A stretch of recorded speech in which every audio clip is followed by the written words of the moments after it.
by AI. The American Pope will present his Magnificat Humanitas alongside officials from the Holy See and artificial intelligence experts, including the co-founder of AI startup Anthropic. Leo's previously raised concerns over the use of AI in the military, warning the delegation of decisions of life and death to machines could create a destructive spiral. He's also criticised what he says is the environmental devastation caused by harvesting the rare earth minerals used in modern technology. From Bureaus Worldwide, this is FSN. The French Prime Minister convened a special meeting of ministers to discuss the government's response to an ongoing heat wave.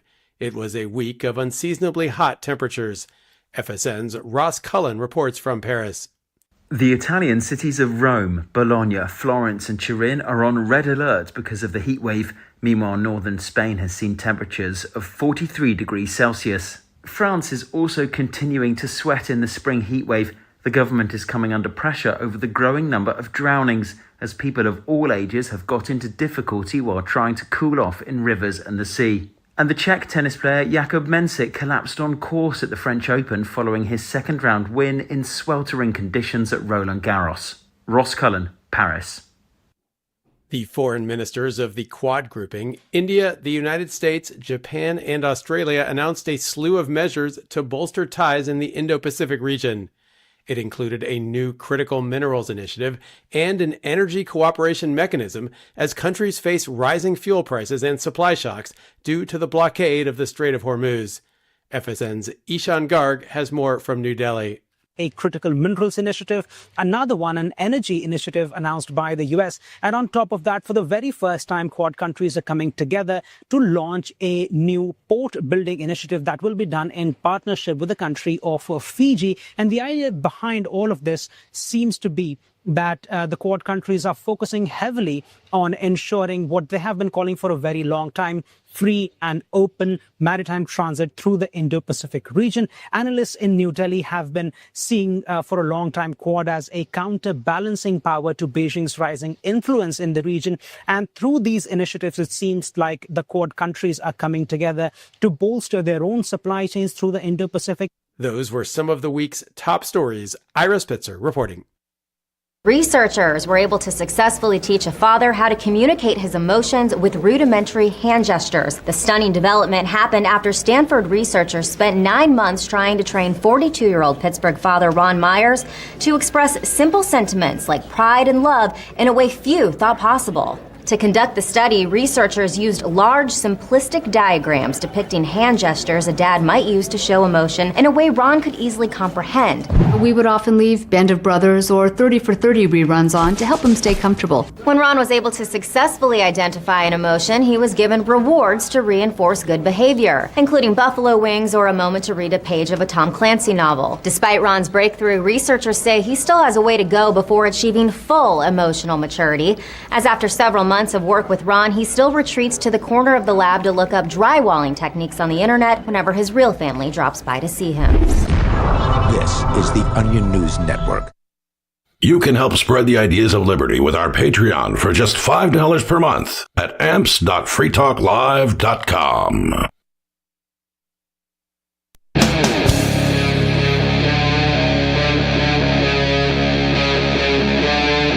Free Talk Live.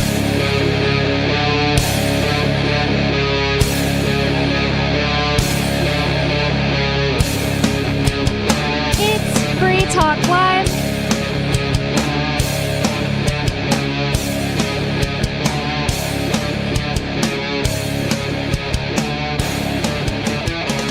It's Free Talk Live, talk radio that you control, and 603-283-6160 is the phone number. That's 603-283-6160. And with you on Free Talk Live tonight, you've got me, Bonnie.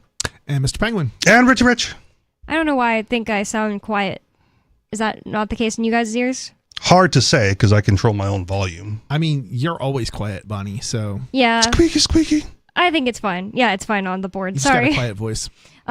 We have some really funny... Use the objective measures for volume. Yeah, I forgot that's the thing to use. So we have something Volume that's is like, objective. in my opinion, this is funny, but it's also like messed up. So it's like funny that because it's like you just got to laugh about the state of the world, but it's so messed up and so stupid, and it's of course done by the hands of the cops. And The hand of the cop. Oh my god! No, the cop has two Oh, hands. okay. I'm sorry. What's new? I mean, right? Like Exactly. This seems like nothing should surprise anybody anymore. this sounds like the description of any police interaction with to most normal people, or at least people that know about such things. I think. This is great. But this is really, so like I said, it's funny, but I'm also not trying to be like insensitive. But the lady, she kind of had like a sense of humor about it. As you should when you know you're about to win. Oh, So yes, right. So this is this what I'm thinking? Is this out of Florida? it says maybe it is out of Florida. It sounds like it would be. Yeah, this is crazy. Woman with no right hand Yeah, this is it. is pulled over for using phone in her right hand. Did you watch the Dash video? Yes. Okay. It was crazy. I mean, this is like, I was watching a video, like news clip of this, and they're like, this is a good learning lesson. Oh my and I'm God. like, seriously? Good learning lesson for the cop. The guy literally straight face lied, and then he continued to do so, like, Yeah. with the woman with her missing hand. Like, she doesn't. I clearly loved her doesn't have a response. hand. She was like, "So, do you want to just call this a day?" And he was like, "No, I do not want to call it a day. Actually, I want like whatever hand He it was." doubled you were down. Using. Yeah, Right, I yeah, he can't. doubled It's like, we're going to go to court over this. We're going to put this on the record. It's annoying that it did make it to court. Like it should not have. Are you serious? Yes, Well, but it's it going got to. dismissed. Yeah. But still. Wow. And now I'm sure As it she's should. gonna. Actually, it's probably a good thing that he didn't just walk away because now she gets money. You know. But Is she? I hope she countersues. I don't know that that's in the news. I don't think she's gonna have a case, does she? What would the case be? What would the argument be? That I got pulled over for having a phone in my right hand and I don't have a right hand. I mean, cops are allowed to lie. They're trained to lie. I mean, I don't think they're allowed to lie, as in, Yeah. like FBI. They're like straight up allowed to lie, but I don't think that the cops on the side of the road are allowed to pull you over for a known lie, even though they're trained to do that. Okay, so they're not. You're sort of right. Like they can't get on the stand and testify to something that didn't happen. Not that they don't do that all the time, Right. But they're not. Yeah, they can't do that. But They can lie to you. yeah, they can't can lie on the stand. Right, they can lie to you when they're talking to you, right? Like on the side of the road, and they pull Yeah. you over. Now they're not supposed to like make up reasons that they pulled you over. They're supposed to have like a legitimate reason, and So false arrest. yeah, so probable Right? She could cause sue for false basically. arrest. But you know what? I don't know that. That's a very interesting question. I don't know that. Maybe once he pulled up and the conversation started, he arrested her for something else. Yeah, Right. I don't know This that. is actually an interesting question for a lawyer because I mean it's really hard to win a case based on false arrest. This is a pretty good case for it, though. This would be perfect. I would think so. It is something that you can like sue them over. I think theoretically, but So I also want more details. Like, was the case dismissed in court, or did the prosecutor like she made it all the way to court. fail to prosecute? I only know that because the form of the video I watched was that she said, "All right, I'm walking into court today, and here's why." And then she showed the dash Okay. cam. That it's like a 50-second video altogether. Okay. Well, I mean, I didn't do anything civil with it, but I've been like falsely arrested, have gone to court. My name's not on the docket, where they go like, no, prosecutor, threw it out. Like they're not going to move forward with it. Okay, yeah. And so I spent That like might have half happened. a day going to the prosecutor's office because I'm like, I want documentation. Like I don't want this coming back later. yeah. So I got a letter from the prosecutor's office saying that, we're not going to pursue this any further and this is the end of it. So, but there was no court case. Like I didn't go in front of a judge. The case wasn't dismissed. I wasn't found innocent in any way. The prosecutor just decided not to move forward. Yeah, maybe that's. But they what didn't tell happened. me that until I got to court. So I still wasted a day on it. Wow, that's so annoying. Let's see what happened. Okay. In February, this is from the New York Times. In February, Reputable news source. Well, you know what? I don't even want to read that one because there's one where it says charges dismissed. So I want to make sure it includes Not as like an reputable news source. update. Yeah. Okay. So, this one is. I have a feeling that the case against the police might be like the logic or the argument is something like, had he not pursued the charges after he realized that she didn't have a right hand, like I think she probably wouldn't have a case, but I think it's because the officer pursued it that she might have a case. Like it was demonstrable when he got she basically cross-examined him, which which you're not supposed to do, right? But she cross-examined him on the street. Like, you're saying you saw the phone in my right hand. Is that correct? Like, yes, ma'am. Yeah. And she lifts her arm up. And it's like, and you could not have seen the phone in any other hand. No, it was the right hand. And he goes, boop. I don't have a right hand. Are you still certain you saw me hold the phone with the nub? He's like, I saw the phone in your hand. Like, well, and even then, all right, it's like, let's do this then. She was just driving down the road with no hand on the steering wheel, just a phone in her hand. Like, I really doubt that. You know what I mean? People have these things that hold up phones for them. Yeah. I've seen enough like stupid dash cam videos to know that people drive down the road with the phone in both of their hands. Oh my God, that's so stupid. And their eyes not on the road. And the ensuing accident to know that it's not a very bright thing to do if you're not skilled. There was comments online saying it's dangerous enough that a woman driver is driving around with one arm, but it's dangerous enough that she's a woman. You double up on it that she's only got one hand. That's funny. Yeah, that's mean though. If it was an Asian woman with one hand, you wouldn't even give her a license in the first place. Oh my God. Oh, wow. I don't know how true the Asian. You're not supposed to say that behind the scenes, especially not on the air, guys. Yeah, I don't know how true those things are, where it came from. It's absolutely true. It's absolutely true. You can't say I just don't know. I've never lived in a place that was like, oh, tons of Asians live here, so I could like pay attention. You know what I mean? Take my word for it. Okay. I haven't either. Yeah. I haven't seen it either, but yeah. It's a stereotype. It's certainly a stereotype. Stereotypes exist for a reason, man. It starts off with empirical data and then degenerates into a stereotype. Yeah. I mean, the funny thing is, like, sometimes stereotypes, like, there's actual statistics to back them up. That's what I just said. It's like offensive, but it's like it's also true. But, yeah, it starts off with the data, becomes a stereotype, and like, well, not all Asian women, but enough to make it statistically significant, right? Like, yeah. So let's get into the article. This is from KATV.com. It says, a traffic citation issued to a woman who said she was accused, it's in the video, of holding a phone in allegedly. A hand. Yeah. Of holding a phone in a hand she does not have has now been dismissed. And this is how it happened. It says, court records show the case was dropped at the request of the Palm Beach County Sheriff's Office there you go. deputy who issued the citation. So the actual cop that we see in the video requested that the prosecutors dismiss it. Please don't embarrass me, guys. Right. A hearing had been scheduled for Tuesday, but was canceled after prosecutors dismissed the case. So it's probably the same thing as you. She showed up. Just to find out. I wonder if the reason that they went through with the charge in the first place is so that she couldn't sue them later, because it's effectively the probable. He would have lacked probable cause, right, to pull her over in the first place, and he needs probable cause, so he could potentially be in trouble for that. So he had to double down. Yeah, so he had to double down. It was in one hand. I don't know which hand it was. Left, right. But he didn't say that. He said it was in the right hand explicitly. Look, if he would have just apologized and let her go with a warning, the video wouldn't even made the internet. Right? Like, pick your battles, dude. Because it wasn't her video. It was dash cam footage. Yeah, right. So that's a good point, yeah. The case gained widespread attention after the woman posted a video of the stop on TikTok. In the video, the deputy tells her he saw a device in her, quote, right hand. The woman repeatedly responds that she does not have a right hand and says she planned to challenge the ticket in court.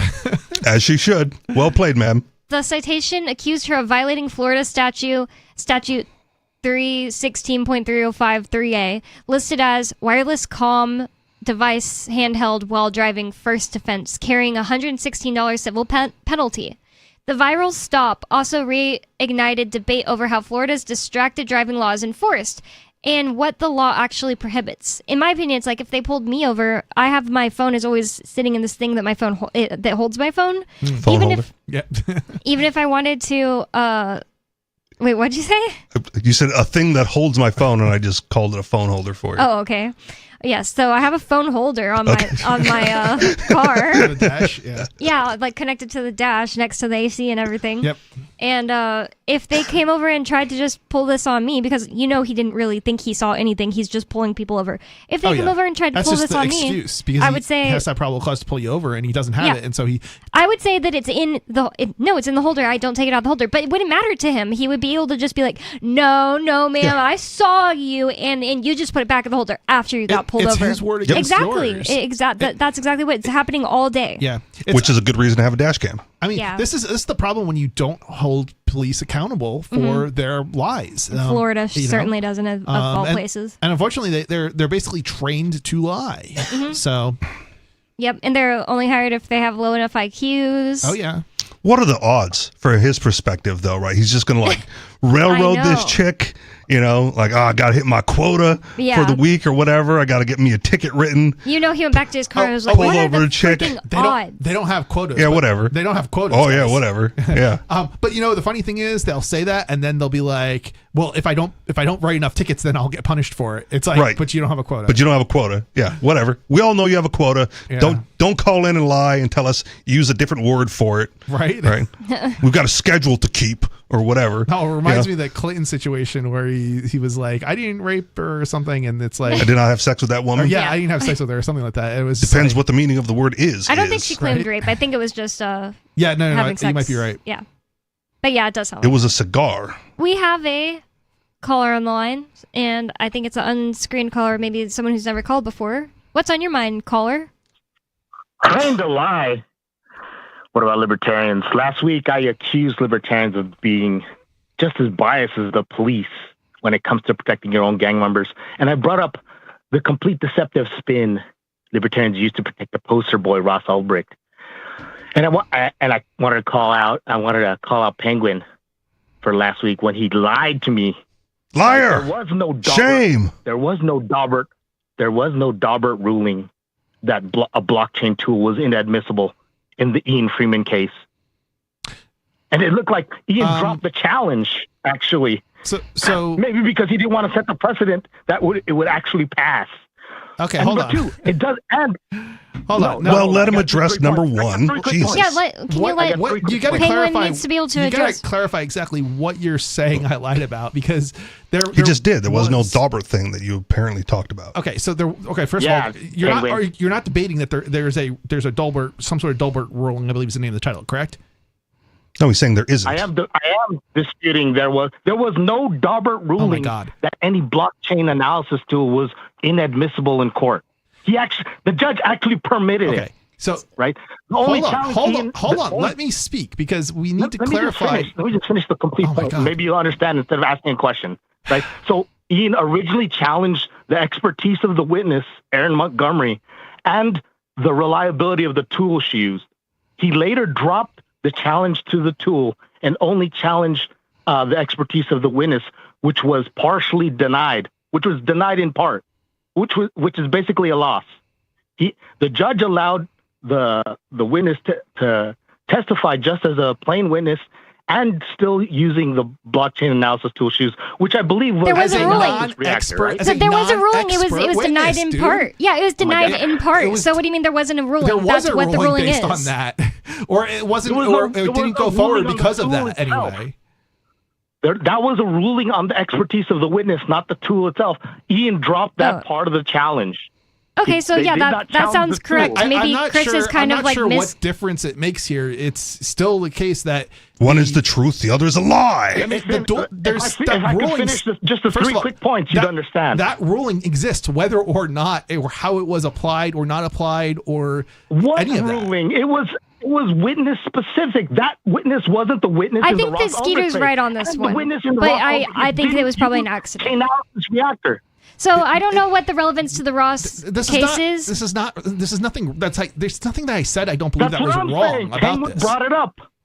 There was a witness. There was an agent, who was on the stand, and she was not able to testify as an expert witness. She was only able to testify. Let me read the decision to you. Let me read the decision. No, I don't want to read the whole decision. How long is this? The witness will just the part where it's relevant to the witness. The I witness think we will already not be accepted referred this. to or qualified as an expert during trial, but the witness will be permitted to testify regarding her work and observations. Okay, so premise accepted. What's your point? Yeah, I'm trying to understand what your point is and what you're trying to say I got wrong. So number one, there was no Daubert ruling that the tool she used was inadmissible in court. Number two, that tool was not used in the Ulbricht case.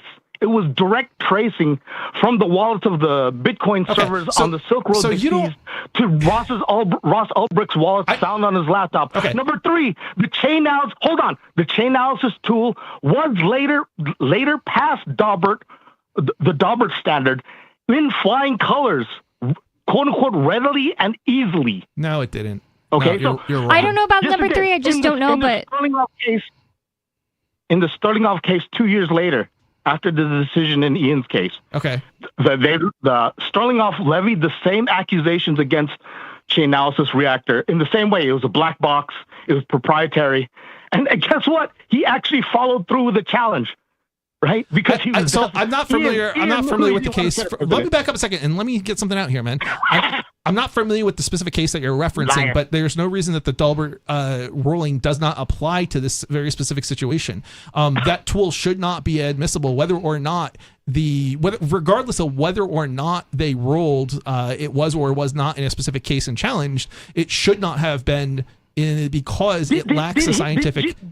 That's an opinion, though, not actually what actually happened. That is an opinion, okay. And I don't dispute that. That's my opinion. Did this guy listen to anything I said?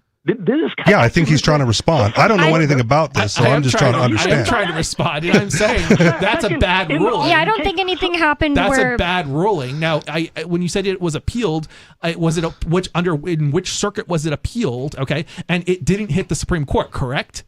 Well, we muted him. Are you talking about Sterlinghoff? No one's dumb enough to even it passed take it to the Supreme Sterlinghoff. Court. I googled it while you guys were talking out.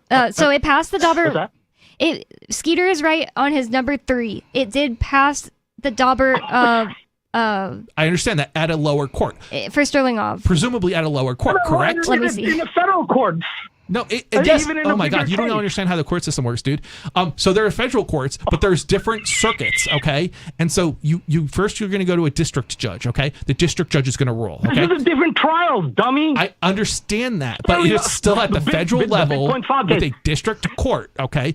The district court judge is going to rule, and then on appeal, a circuit judge is probably going to hear it, and then after the circuit judge, it could potentially hit the Supreme Court. So he didn't even listen to my number 2 point, right? This is all a moot point. They didn't even use the chain analysis reactor tool. It was direct tracing in the Ulbricht case. The direct tracing is completely different. Skeeter is saying that direct tracing is just different. Yeah, direct tracing is different. I don't understand his whole point. Okay, so hold on. The Daubert rule will not apply to direct tracing. It will only apply to the tool. So if you're saying it was direct tracing that was used, that's not the same thing. Skeeter understands that, I'm pretty sure. Then why are you using it as an argument against the evidence presented in the Ulbricht trial? You're the one who brought up the Daubert ruling in Ian's case, saying that it was relevant to the Ulbricht case, dummy. Why don't you actually look at the evidence? So I said because you're misconstruing what I was. You're misconstruing what I said. Okay. What I was saying was that it should not have been admissible. Or I don't even remember saying this specifically, but what I would have said was it should not be admissible in Ross Ulbricht's case if they used the tool. Okay. Now, it doesn't mean they cannot use direct tracing. That would be legit. The problem is that you cannot. Direct tracing is a very slow and tedious process. In order to do this, you have to use a tool to do it effectively, and it's the tool that's proprietary and lacks the scientific basis to pass Daubert. That's the problem. So nobody's disputing the tracing. If they had used that in the Ian's case, that would have been okay. They didn't do that.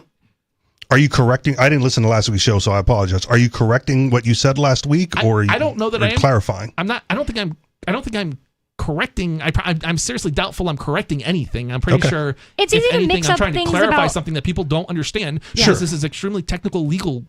I get it. Stuff. It's also really easy to mix up something that happened in Ian's case like 2 years ago, because like I remember the word Daubert and all this happening, but I wouldn't have remembered specifically that it was a denied. The motion was denied in part. Also, I think it's stupid for him to characterize it as Ian was just like, never mind, we don't have the chops. I don't know that it matters really in the course of our conversation in regards to Ian's case. The other thing about it is people don't understand that the judge gets to be like, all right, we're having this conversation about chain analysis, but here's how we're defining Bitcoin. Here's how we're defining chain. Here's how we're defining this and that. And it's like, it just messes up your argument because we're not using actual facts all of a sudden. That's what literally happened in Ian's case. I want to say they decided, the prosecutor decided to accept that she would not be allowed to be testify as an expert witness, and so the Daubert ruling became irrelevant. It was something along those lines. It was just like what happened. It was denied in part. Okay. Right, and there might have been a ruling to that effect, but the prosecutor accepted that she was not an expert witness. Because I don't know about them accepting. I would it, also suggest, from a caller perspective, something along those lines. It's different than Chris, you're a liar, right? As opposed to, hey, I think you made a mistake on last week's show, and here's what I think the truth is. Right. Yeah. Right? I mean, you're getting into some very technical weeds here. Right. Yeah. Is it possible the Penguin was mistaken? Absolutely. Was it malicious? Small aspect of it. Yeah. I mean, but I don't even. Did he lie? I'm doubtful that I misspoke, but it's. Which is also fair, right? You may not have. I don't remember exactly what was said. Maybe I left out a word or something. I mean, that's always possible, but. Let's see what Ricky from the Commonwealth wants to say. Ricky, you're on Free Talk Live. What's on your mind? Thank you there, Miss Bonnie, Brother Penguin, Brother Richie. Good evening. Good evening. How are you tonight, Richie? I'm well. Should I be checking an email or a wallet?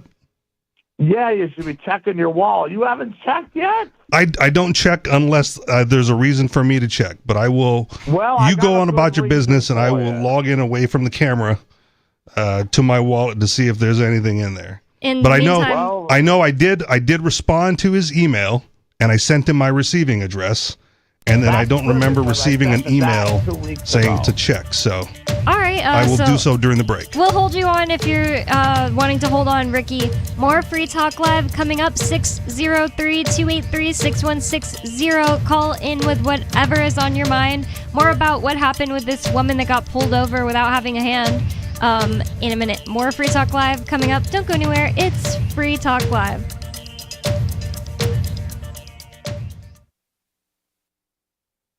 When you got your health, I'm Holland Cook with Inflation Hacks. Have you seen the TV commercials for GoodRx? It's a website and app that comparison shops for prescription meds. One catch, it only works if you're paying without insurance. My pal Larry doesn't go to a dentist. He lets university dental students hone their clinical repertoire on him. Yes, it is less expensive, and insurance still covers it. One trade-off he's quick to add, plan on spending the whole morning there because students' work is so closely supervised. Because it's a university, he figures he's getting state-of-the-art care. And when I asked about rookie mistakes, Larry said, the students are gentle. Just don't let the faculty in there.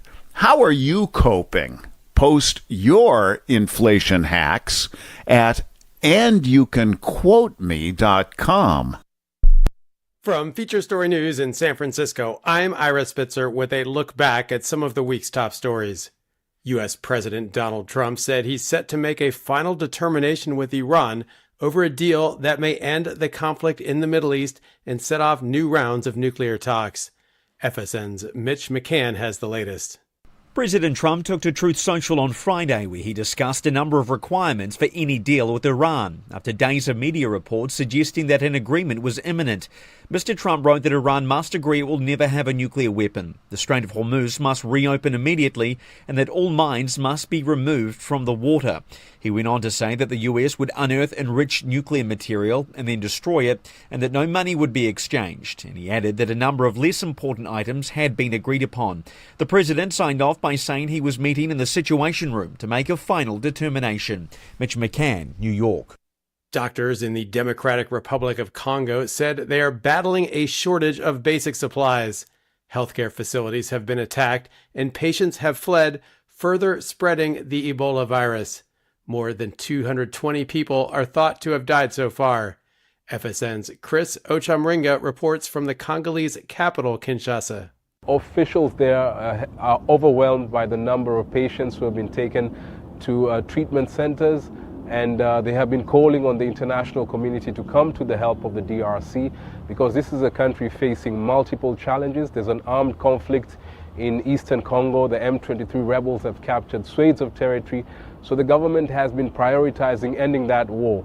It doesn't have enough resources to deal with this Ebola outbreak.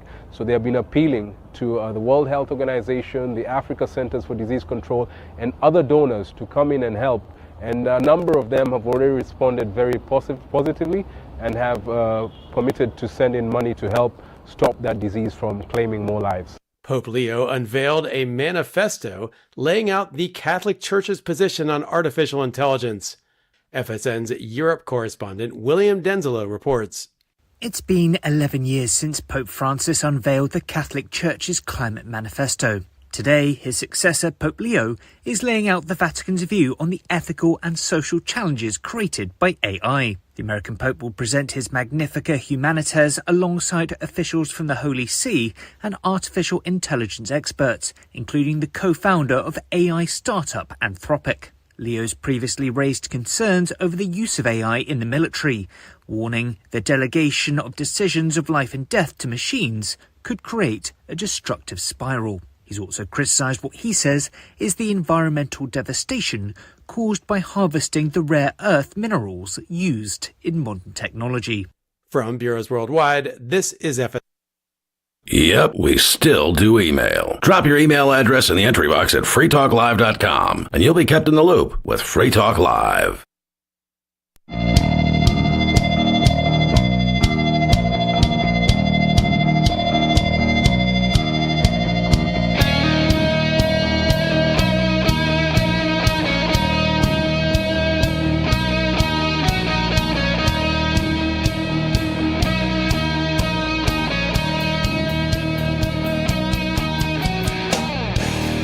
It's Free Talk Live, talk radio that you control, and 603-283-6160 is the phone number. And I'd like to thank Nick for being an amplifier with us here at Free Talk Live. That means that Nick went to amps.freetalklive.com and signed up to support the show. AMPS stands for Advertise, Market, Promote, and Support. Thanks to Nick and everyone who supports us. Again, that's amps.freetalklive.com if you'd like to check out the perks and benefits of becoming an amplifier. And with you on Free Talk Live tonight, we've got me, Bonnie. Mr. Penguin. And Richie Rich. And we already have somebody on the line, so we're going to go to the phones. We're going to start off and go to the honest, ethical, principled, virtuous, upstanding, irreproachable, scrupulous, chivalrous Ricky from the Commonwealth. What's on your mind, Ricky? Well, I guess Richie checked his wallet. I did. May 23rd, received 15 dash. Current value, I guess, $673. So it's been going up, Richie. How long has it been since this bet was made? When was the bet made, and how long did it take you to pay? Okay, so the bet itself was locked in. Where'd it go? January 21st, 2024. Wow, so more than 2 years then. But that's not when he had to pay, right? So to catch you up, Penguin, the bet was by July of this is from January 2024 now. By July of 2025, the national average for gas was going to meet or exceed $10 per gallon. That was a 5-dash bet. Okay. By the end of 2025, the value of the U.S. dollar would equal 0. That was a 5-dash bet. And by the end of the first quarter, 2026, the United States is a third world country. That was a 5-dash bet. The reason he got degraded by me for so long was because this part, by the beginning of 2025, 15 was supposed to be put into escrow, entrusted to former co-host Peakless Mountaineer, and then we renegotiated that to co-host Riley, since I don't know what Peakless Mountaineer is doing, and that never made it to escrow. And when the end of the bet ended first quarter of 2026, right, like that was 2 months ago at this point, right, I still had not received payment. So we're 2 months past due, which is why I put a little pressure on Ricky, but he has now squared the bet, and I am relieved. And Dash is going up too. Yeah, it fluctuates, but as long as it keeps going up, I'm happy. Did you already have a lot of Dash when you, or like some Dash when you did this, or did you have to go acquire Dash? I mean, that's kind of he a had to personal learn question. cryptocurrency. He kept trying to renegotiate the bet into dollars. Oh, awesome. Just to not have to go through the crypto process. Well, that's kind of a good learning experience, Ricky. I'm glad you got your hands on some crypto. Yeah, well, you know what? It's an interesting story. Despite what Penguin was thinking, my guy came through. Nice. And he was new. He was a novice to crypto, but he did pretty good. Yeah, it made it to Richie. So. Yeah. So what was this skeptic thing that I had? I don't recall what I said. You said something about guys in court cases say about my guy.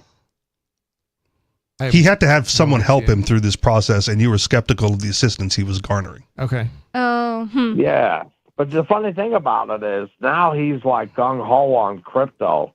As he should be. He bought some Ethereum on his own, and he got something else. That's awesome. I'm glad it worked out. This activism. Yeah, so, well, I'm glad I have everything set up now on my phone. I didn't know what the hell I was doing. You got to hook your bank account up to it and all this other stuff. I really didn't know it was going to be that involved. But I will say I use Coinbase, and that's been pretty good. Their app is pretty simple, and I'm glad I have it. That's probably set the up. biggest exchange, the most common. So It's probably good it's that not bad. your bet's lost. Otherwise, we'd all be in a world of hurt anyway, right? Because if he lost, wouldn't the dollar be at $0 and gas be at $10 an hour? yeah, and we'd be in a third world country. Yeah. I'm going to tell you something. Now, I still stand by my bet in this sense. That Are we getting ready to make another bet here? Well, wait a minute. Double or nothing. Penguin, you don't know anything. Hold on. I'm going to explain that.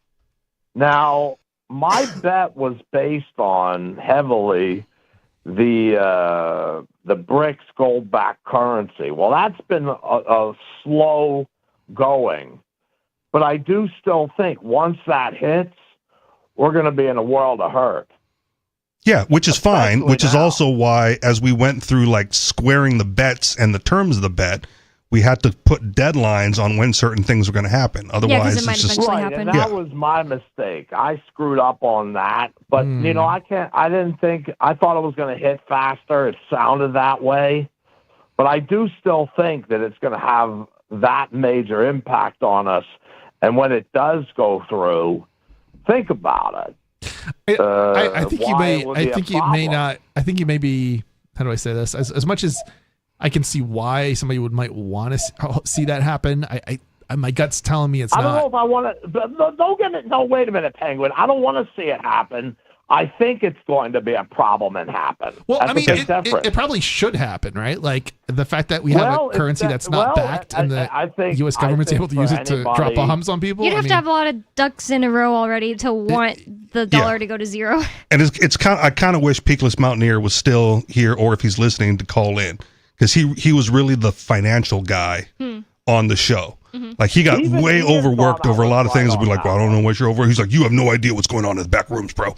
You know, in the financial world, like, you know, the dollar being separated from the oil and no longer having a petrodollar because the Saudi Arabian contract expired and they didn't renew. It was like, oh, that's gonna make some waves, right? It's like, well, really, I don't know. I'm not smart enough. I mean, so it's. I don't think it's not like a black and white thing on that one.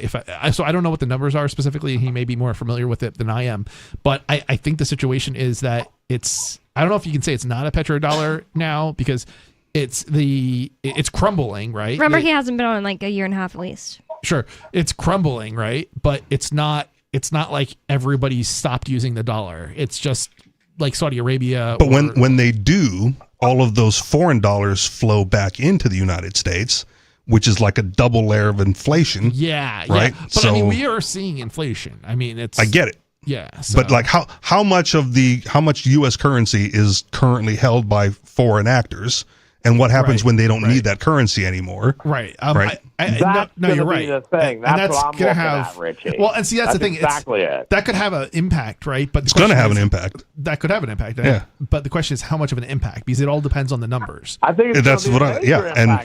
But I think you're not. I think you're hoping it don't happen for some reason, because Oh,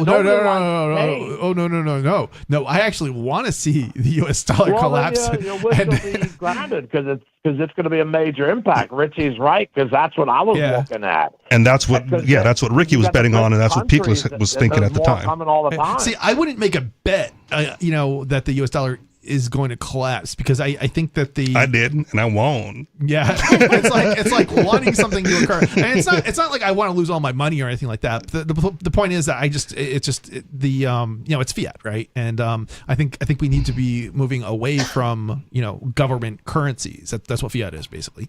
Yeah, but really, Penguin. I mean, the fact is the dollar. If you look up its value compared, say, to the euro.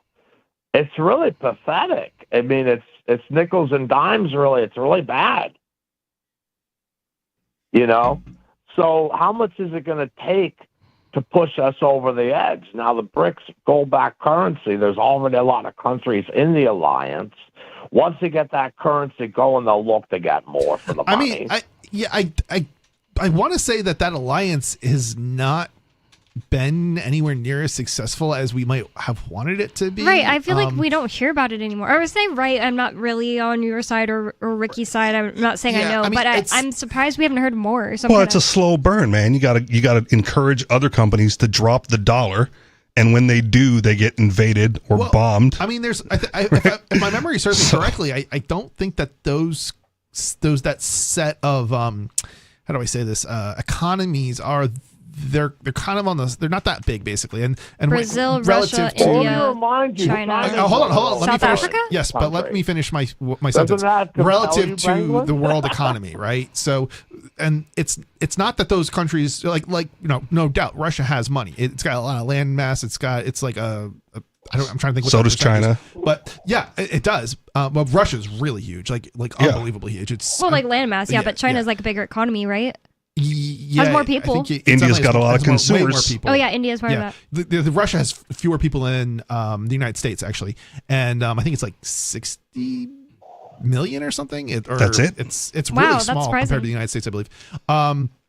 It's Europe overall has larger population than the United States. It's something like over a billion. Russia is 143 million, but still, that's half the U.S. or less than half of the United States. That's crazy. Yeah. I'm sorry, I misspoke. Yeah, it's fine. But no, that was lie. Skeeter's gonna call you tomorrow. I know somebody's gonna call me out on it. It's like, yes, you lied. The numbers. I had the numbers wrong. I probably was thinking of the wrong country, but I knew it was a fraction of the United States. Yeah. I didn't know that. I didn't really think about it. What was that, Ricky?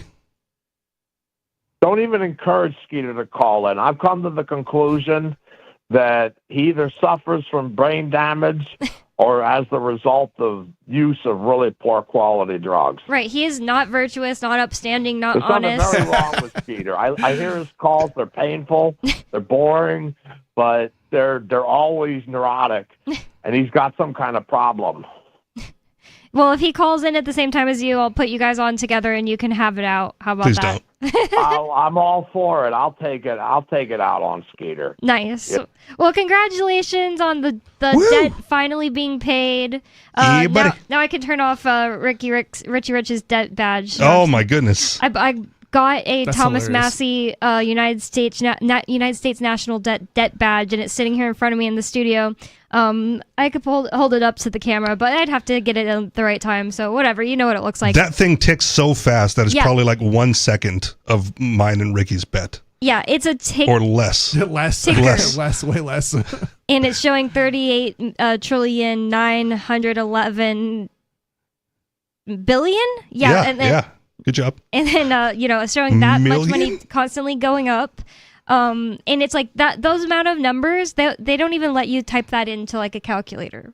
At least not any calculator. Trillion is beyond my general comprehension. I was gonna say like trillion. That number is just beyond human comprehension. Period. Yeah, people are saying that people don't understand like how big of a number this is. They really don't. And Elon's on his way to being a trillionaire. That's crazy. Yeah. So people are saying that it's going to hit 40 trillion this year. But we have a caller on the line. Let's go to the phones. We have Uber George in Virginia. Uber George, you're on Free Talk Live. What's on your mind? Before you say anything, I want to ask, because it's the first time I've gotten to talk to you, Uber George. Were you TSA George back in the day? Yep. All right. Carry on, sir. I don't think he likes that. I don't care. I just wanted to know if it was the same guy or if there was a new George calling in. Yeah, I don't really care. I don't really care about the thing like the like or dislike, whatever. So don't worry about it, Bonnie. Oh, good. He quit the TSA, so that's good. Because he's driving for Uber. But I wanted to know if it was the same caller because I've listened to the calls from Uber. I'm like, So the bigger question is, did you quit because you were disgusted with the TSA, or did you quit for some other reason? Basically, quit because in part of the excesses of the TSA, and because also I got in trouble for something that I did that had I done it 1 week later would have been perfectly fine. You know, like doing a It's bureaucratic nonsense. Clearing a passenger that alarmed. Gotta wait till you're dating before you touch her like little bomb sniffing machine. What happened was I was working the gates at the time, and this passenger set it off. And it's like I just got back from Europe from vacation, and I thought the new rule of for screening at the gate, I can just clear him then and stuff like that. Like no, that's that was supposed to go into effect next week. And I'm just, and they were making this big hullabaloo about it. And I'm just like, you know what? Screw this. I'm out of here. Nice. All right. That's it. But anyway, did I tell you guys about how a week or so ago, a passenger that was so much in a hurry that he left his iPhone in my car? I don't know if I mentioned that on my previous call. Yeah, you did. You did. I remember you talking. Do you get a lot of iPhones as tips? I get. Oh no, not often. But yeah, to recap, last time I called, what happened was a passenger. I was taking him from a hotel next to the White House to Washington Dulles Airport, about 20 miles west of the city, and basically Trump was going through this worship event thing at the same time, and so the National Guard, Homeland Security and local police closed off all these streets and stuff like that. So I literally had to go from near the White House all the way to 395 where the Capitol is, which is about 13 blocks in the wrong direction, just to get out of the city to take my passenger to Dulles Airport. Wow! I have to ask, why are you still? Is this Washington D.C.? Where the White House is? Yeah. Okay, obviously. Okay, I wasn't thinking. Anyway, that's what I thought. But anyway. He wants to know why you're staying there. Why are you staying there? Like, why don't you leave? That's a terrible area to live. Yeah. Well, it pays the bills, and I got family, but and I grew up around here. Even more of a reason to leave. Yeah, I hear that. Anyway, so yeah, I get them literally within 45. Get them to the airport with 45 minutes before the flight leaves, which is really 25, 30 minutes at best because of they always close the doors at least 10 minutes before the plane leaves. And so anyway, he left his iPhone in my car. And then you gave him tips on how to get through TSA faster. Yeah, a little bit on that. So I'm surprised. I fully expected him to miss his flight, to be honest. But apparently he made his flight, and it was then that he realized he left his phone in my car. Nice. So because I already had another passenger. I was like, crap. I can't. I got this other passenger. I do that run first, and I fully expected it since he, probably missed his flight. Go back to the airport, give him back to. Nope, he made his flight, and so. Then it's like he's trying to get me to ship his phone out. The next day he tries to get me to ship his phone out to him right there in Spain. And wow. And is he going to pay you like another tip for it? Now. Yeah. Yeah. Oh yeah. Nice. Oh yeah. And so anyway, I go to a DHL thing where he's got information, and then the DHL now guys explained to me and him on the phone that no country is like, because his phone is activated already, has his own personal info, his own stuff, it's his. He's like, I cannot ship the phone out to him because it'll just get seized by customs. Right there. Apparently, you can only ship a cell phone if it hasn't been activated, like an unopened, unused phone. Wow, and Chris, you pay that tax. Do you know anything about this? Right. Yeah, customs. What the guy was saying was, Did you catch all that? And stuff. They're saying that Yeah, I don't know what he's referencing specifically. Like, Customs going to seize the phone because they think it's stolen, as opposed to shipping a brand new phone. Oh, because it's or already has activated. crypto, Yeah. or like illegal information. so I'm stuff like not. that. I'm not. Okay, so backing up a moment. I think I might have an idea what he's referencing. So there was something that might have changed. I don't really have a solid memory of this, but that might have changed as a result. So there's a scam or scam. I don't know. No, scam's not maybe quite the right word, but basically there was. You guys remember when those phones were being snatched, like in New York and everything? I'm pretty sure it still happens. Yeah, I'm sure it still happens. But those I didn't phones, remember one specific time. No. Well, anyway, it happens all the time, but these phones, they basically get bundled together and they get shipped overseas to generally Africa, I think it is. China. And yeah, other countries like China probably. And then they get activated there. Now in the United States, if a phone is reported stolen, you can't then activate it potentially in the United States, but if it's shipped overseas, you can. And so this is probably what he's referencing is a reaction to that. I don't know. There's other reasons you potentially might have trouble shipping a phone overseas as well. The crazy thing is that you're trying to ship a single phone overseas. It shouldn't be a problem, and I doubt it'll get seized in customs if you do the customs stuff right. What if they just turn it off? Then they don't know. Well, this is the thing. The customs usually doesn't like inspect every little package, and so if like you put something on the customs thing, it probably will just sail right through. Were you able to ship the phone in the end or not? No. Put his name in the from. Put his name in the from box. That way, when it gets returned to sender, it goes back to him. Plus, again, she just sent. I mean, I go to my USPS. Wait, never mind. You can't use USPS to send across the country. So never mind. Or across to a different country. He said had it just flown to Boston, for example, instead of Barcelona, for example, then I could have just shipped it that way, within the U.S. But because it's crossing international lines, government's going to want to know what's on this phone. If they can't get into it, then they're going to seize it. But I was just are you saying, still in possession of the phone? Have you worked out another way to get him the phone? Well, what happened? I told her I could just take it to an Apple store, upload it to the cloud, whatever's on the phone, and you can buy a new phone in Europe right there, new iPhone, and they'll just transfer all the data, onto the new phone like that.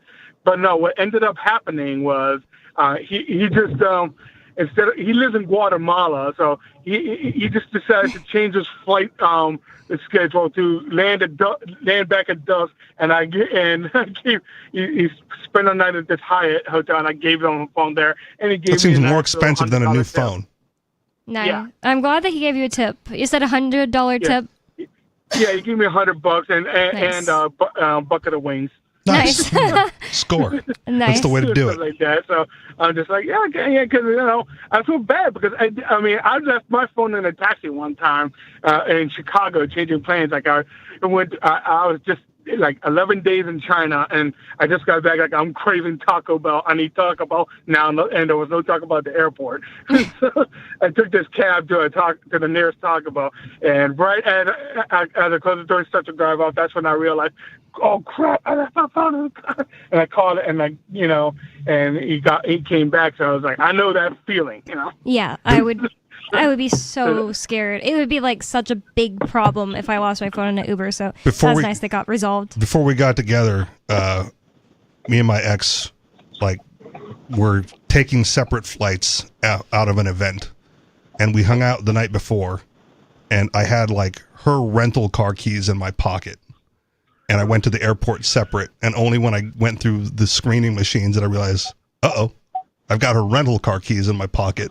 That's horrible. Right. That's really bad. And she didn't answer. She wasn't answering the phone because she was still asleep. Right. Like my flight was earlier, and I called 3 or 4 different hotels trying to find the one that we were staying at because I didn't even know.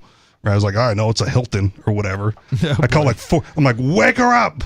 And she had to Uber or lift on down to the airport, meet me right at the security gate so I could toss the keys to her. I mean, couldn't you just have mailed the keys back to the rental car company?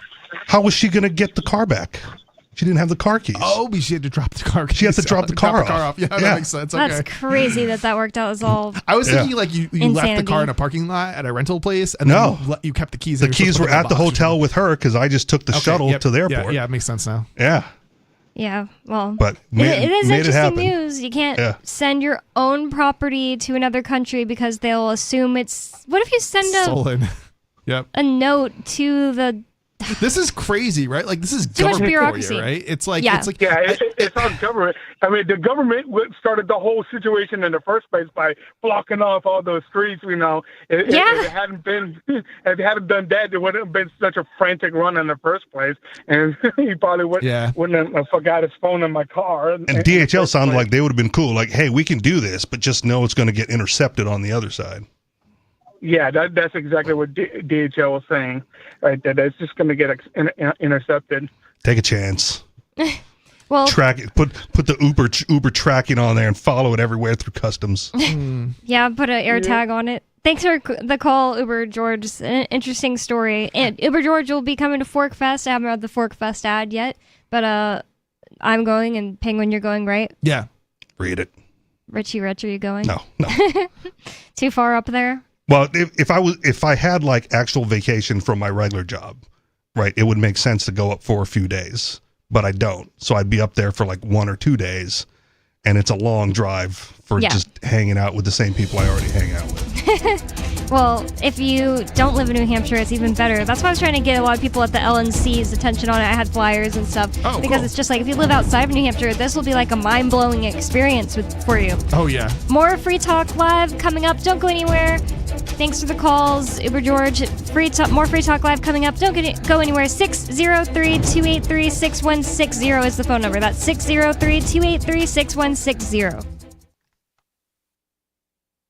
Some of you have wanted to support Free Talk Live's mission on a monthly basis, but don't want to support Patreon. Now we have an alternative that also helps our premier streaming platform, Odyssey. Visit video.freetalklive.com and click Join at the top of the channel. You can subscribe for $5 per month, and unlike other subscription services, Odyssey adds their processing fee on top, so it'll cost a little over $5 per month, but Free Talk Live will receive the entire amount you pledged. Higher donation tiers are available if you're feeling so inspired. You'll get a special membership badge that's visible in the Odyssey chat room, and if we get enough supporters, we may enable members-only chat. This new subscription method is a great way to decentralize our direct listener support away from just Patreon and also support a libertarian-run business, Odyssey. Please visit video.freetalklive.com and click Join to subscribe to our Odyssey channel and help support spreading our message around the planet. Visit video.freetalklive.com and click Join today. The new 4th edition of Healing Our World, The Compassion of Libertarianism, will take your understanding of liberty to a deeper level and has over 1,300 updated references, new cartoons, and a foreword by Dr. Ron Paul. With discounts for multiple book purchases, the 4th edition of Healing Our World is a great gift for the liberals, pragmatists, environmentalists, and Christians in your life who think libertarianism is cold-hearted. Get yours today at healing.freetalklive.com and use promo code FTL for a $5 discount. There are lots of ways to listen to Free Talk Live. Our podcast has been around since podcasts began, and now the FTL feed is loaded with content besides our full show archives. Did you know that we make it easy for you to customize your podcast subscriptions? We have different feeds, one that includes only our full shows, one with just the Daily Digest, and our main feed that includes everything. You decide what you listen to. It's quick and easy to customize your feeds at feeds.freetalklive.com. That's feeds.freetalklive.com. You're listening to the live edition of Free Talk Live. Hour number 2 is next after the news here on the Liberty Radio Network at LRN.FM. From Feature Story News in San Francisco, I'm Ira Spitzer with a look back at some of the week's top stories. U.S. President Donald Trump said he's set to make a final determination with Iran over a deal that may end the conflict in the Middle East and set off new rounds of nuclear talks. FSN's Mitch McCann has the latest. President Trump took to Truth Social on Friday where he discussed a number of requirements for any deal with Iran, after days of media reports suggesting that an agreement was imminent. Mr. Trump wrote that Iran must agree it will never have a nuclear weapon, the Strait of Hormuz must reopen immediately, and that all mines must be removed from the water. He went on to say that the US would unearth enriched nuclear material and then destroy it, and that no money would be exchanged. And he added that a number of less important items had been agreed upon. The president signed off by saying he was meeting in the Situation Room to make a final determination. Mitch McCann, New York. Doctors in the Democratic Republic of Congo said they are battling a shortage of basic supplies. Healthcare facilities have been attacked and patients have fled, further spreading the Ebola virus. More than 220 people are thought to have died so far. FSN's Chris Ochamringa reports from the Congolese capital, Kinshasa. Officials there are overwhelmed by the number of patients who have been taken to treatment centers, and they have been calling on the international community to come to the help of the DRC because this is a country facing multiple challenges. There's an armed conflict in eastern Congo. The M23 rebels have captured swathes of territory, so the government has been prioritizing ending that war. It doesn't have enough resources to deal with this Ebola outbreak. So they have been appealing to the World Health Organization, the Africa Centers for Disease Control, and other donors to come in and help. And a number of them have already responded very positively and have committed to send in money to help stop that disease from claiming more lives. Pope Leo unveiled a manifesto laying out the Catholic Church's position on artificial intelligence. FSN's Europe correspondent William Denzelo reports. It's been 11 years since Pope Francis unveiled the Catholic Church's climate manifesto. Today, his successor, Pope Leo, is laying out the Vatican's view on the ethical and social challenges created by AI. The American Pope will present his Magnificat Humanitas alongside officials from the Holy See and artificial intelligence experts, including the co-founder of AI startup Anthropic. Leo's previously raised concerns over the use of AI in the military, warning the delegation of decisions of life and death to machines could create a destructive spiral. He's also criticised what he says is the environmental devastation caused by harvesting the rare earth minerals used in modern technology. From Bureaus Worldwide, this is FSN. The French Prime Minister convened a special meeting of ministers to discuss the government's response to an ongoing heat wave. It was a week of unseasonably hot temperatures. FSN's Ross Cullen reports from Paris. The Italian cities of Rome, Bologna, Florence and Turin are on red alert because of the heat wave. Meanwhile, northern Spain has seen temperatures of 43 degrees Celsius. France is also continuing to sweat in the spring heat wave. The government is coming under pressure over the growing number of drownings as people of all ages have got into difficulty while trying to cool off in rivers and the sea. And the Czech tennis player Jakub Mensik collapsed on course at the French Open following his second round win in sweltering conditions at Roland Garros. Ross Cullen, Paris. The foreign ministers of the Quad grouping, India, the United States, Japan, and Australia announced a slew of measures to bolster ties in the Indo-Pacific region. It included a new critical minerals initiative and an energy cooperation mechanism as countries face rising fuel prices and supply shocks due to the blockade of the Strait of Hormuz. FSN's Ishan Garg has more from New Delhi. A critical minerals initiative, another one, an energy initiative announced by the US. And on top of that, for the very first time, Quad countries are coming together to launch a new port building initiative that will be done in partnership with the country of Fiji. And the idea behind all of this seems to be that the Quad countries are focusing heavily on ensuring what they have been calling for a very long time, free and open maritime transit through the Indo-Pacific region. Analysts in New Delhi have been seeing for a long time Quad as a counterbalancing power to Beijing's rising influence in the region. And through these initiatives, it seems like the Quad countries are coming together to bolster their own supply chains through the Indo-Pacific. Those were some of the week's top stories. Ira Spitzer reporting. In a competitive tech world, companies are always looking to the latest trend to keep their employees productive and happy at the office. But a new study suggests that employees are actually happiest when they're simply pretending to work from home. The study from tech and consulting giant IBM found employees felt overall more focused and content with their jobs when doing personal tasks like catching up on laundry or their favorite TV shows when they should be working. I just make sure that I send some emails to my supervisor first thing in the morning so he thinks I'm up and working, but then I just go right back to bed. I never have to deal with rush hour traffic or anything. I just walk across the room, sit down at my desk, and start browsing through my Twitter feed immediately. The trend is making its way to the country's most influential tech companies like Google, where employees are encouraged to put in 12 empty hours of work a week from their homes. The study hasn't swayed every company, however. Yahoo CEO Marissa Mayer said in a statement, "At Yahoo, we prefer that our employees pretend to work side by side right here in our offices." This is the Onion News Network.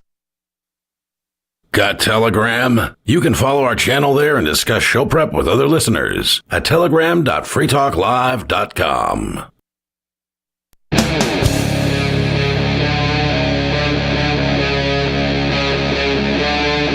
Free Talk Live.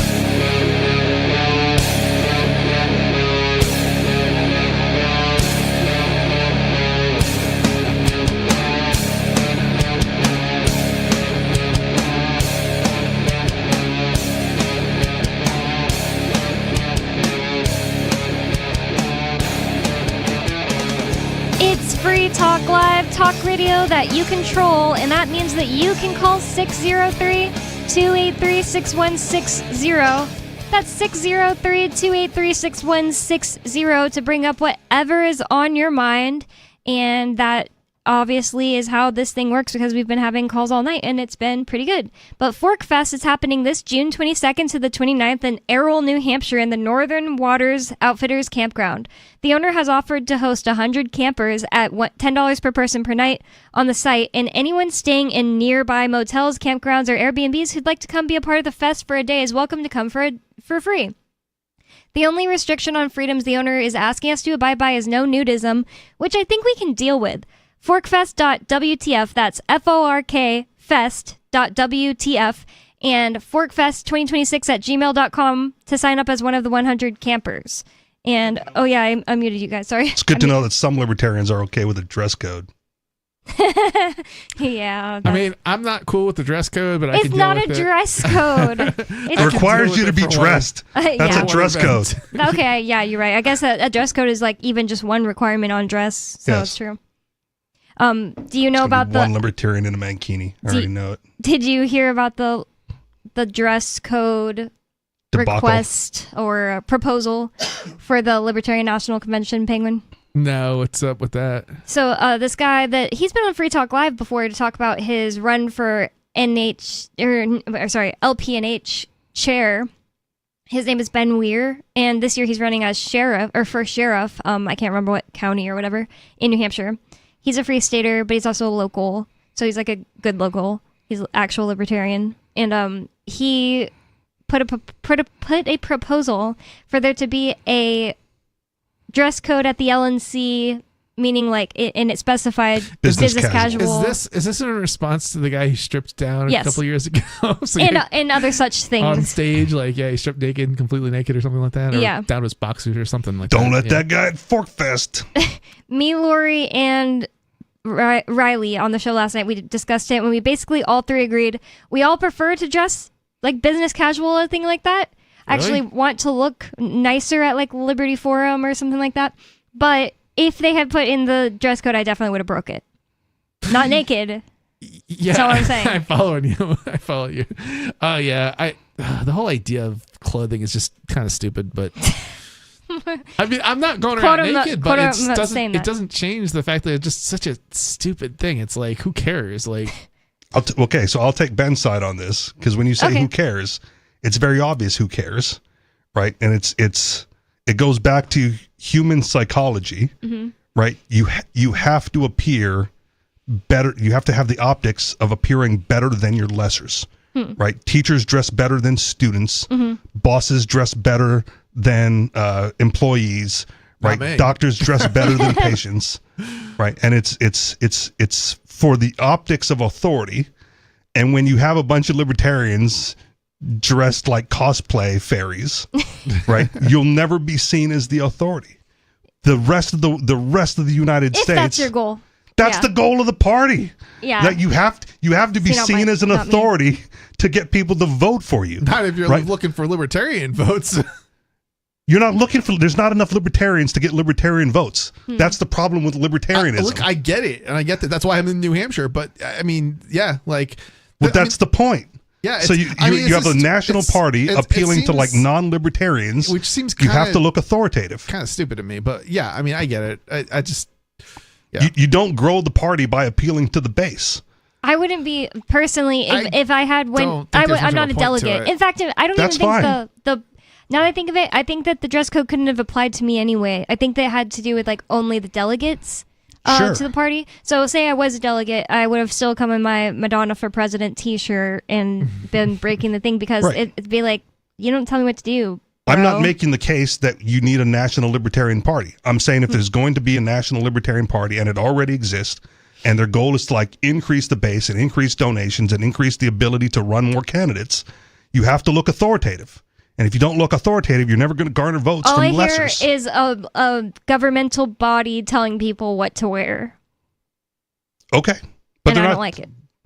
Yeah, then don't be a part of the party, right? Like you don't have to be there. But they were all going to be there and it'd be like 1 week in advance, and they don't get a vote. But if you're going to be a member, the board gets if you're going to be a member of the Libertarian Party and your goal is to win, right? If your goal is not to win, I'm putting fine. LPNH on notice. I mean, this is the stupid thing because you can't win. There's nothing you can do that will ever get you to win at a national level as far as the Libertarian Party is concerned. The most they've ever been able to do is get Ross freed, right? I mean, I'm not saying there's not there can't be some objective for the Libertarian Party, but it certainly ain't going to be to get elected. But Libertarian National acts as a support role to the state level entities. Right, like that's also part of the role. Unless they're axing them. Unless they're kicking them out, right? Yeah. Which again, I don't have a horse in this race, but if that's what you're going to do, and you're trying to appeal, you have to appeal to normies. If you're going to have like the Libertarian Party of Kentucky or Tennessee, right? there's not enough libertarians there. That's why we prefer. I mean, that's why the people who are actually part of the Libertarian parties in a lot of these other states are moving to New Hampshire.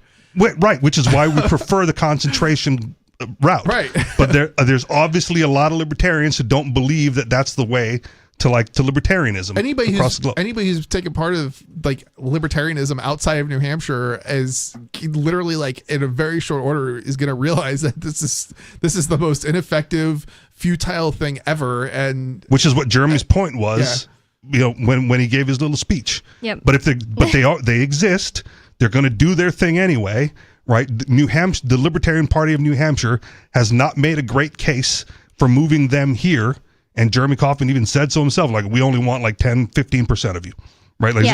There's only 10 or 15% of good libertarians in this crowd. Yeah, the rest of you can screw off and do your own thing. I concur. Like just sitting in that crowd, I was getting literally an evil vibe from some of those people. And the interesting part is that like I think you're right about the 10 or 15% or whatever. It's and that's kind of sad, but like anybody who's willing to move is probably also one of the better ones, right? Which again, not disputing that, but the ones that remain, they still want to have the party. They still want to enhance the party, increase the party, grow the party. Yeah. And they're not going to do it dressing like fairies, right? You're going to do it by dressing like an authority figure and appealing to the lessers, the normies in the world, and show them that you are worthy of a vote, right? Not that you're the laughing stock of the entire country. Yeah, but at the same time, the Republicans do dress up as Uncle Sam and such and whatnot. Let them. They're established. Yeah. Don't do that, right? Don't lower yourself to that level. Rise above it and say, like, look at these clowns. We are not the party of clowns anymore, right? We are the party. God. We are the serious party. Well, then go to Republican convention with your penis necklace. No, that would just be creepy. Right. But clowns and penises don't go together well. I can see that now. Like kids love them. Applying to or appealing to children, and also I didn't think of that at all. Yeah, no, it's fine at libertarian, I don't know, like a fork fest or a pork fest or something like that, but definitely not something I would do. Right.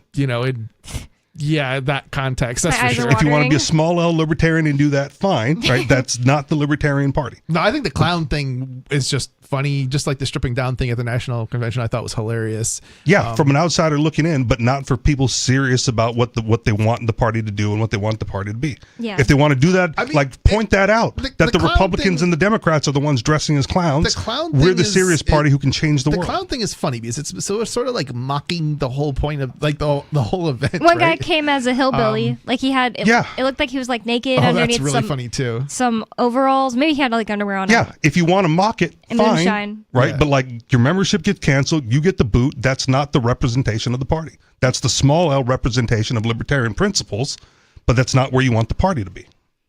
If you want the party to be anywhere, I'd make him kick me out then. The protest just gets the boot. No, I said grotesque. Okay. Yeah, just boot still him. protest. Okay. Yeah. anyone who doesn't like follow the dress code is obviously They not don't have serious. enough members to be kicking people out for wearing a T-shirt, in my opinion. Maybe. Well, you're probably right. Pretend like you're there, right? Mhm. Like Well- fake it till you make it. Well- Boot out those and attract the ones that want to do better. We do have a caller on the line. So, Sarah in New Mexico, you're on Free Talk Live. What's on your mind?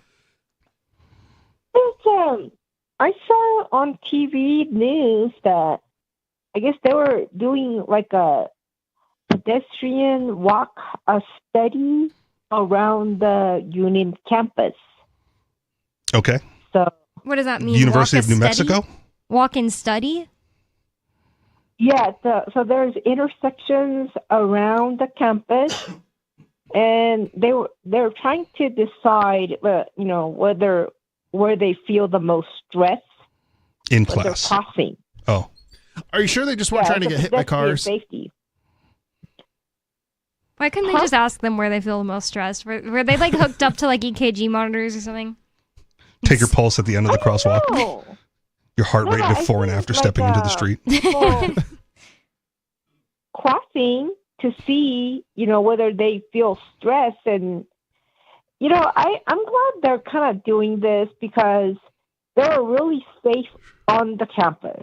They're college But students. what you- They're either going to be overly stressed about crossing the road, or they're going to be underly stressed because they're already on Xanax anyway. Underly, I didn't mean to say that. Well, the thing is that they're not, once you leave the campus property, the drivers are very negligent, like in Albuquerque. So part of orientation is learning how to cross the street in Albuquerque. Oh my God. Well, yeah, my whole question is, what Back in are your they big really city. gonna do? People follow the crosswalks. Yeah, but the cars, are running the red light. They're not stopping. They're, drinking drugs. Are they just talking on cell phones? And, it doesn't stop the behavior because it's right next to the campus. Drivers are Albuquerque drivers.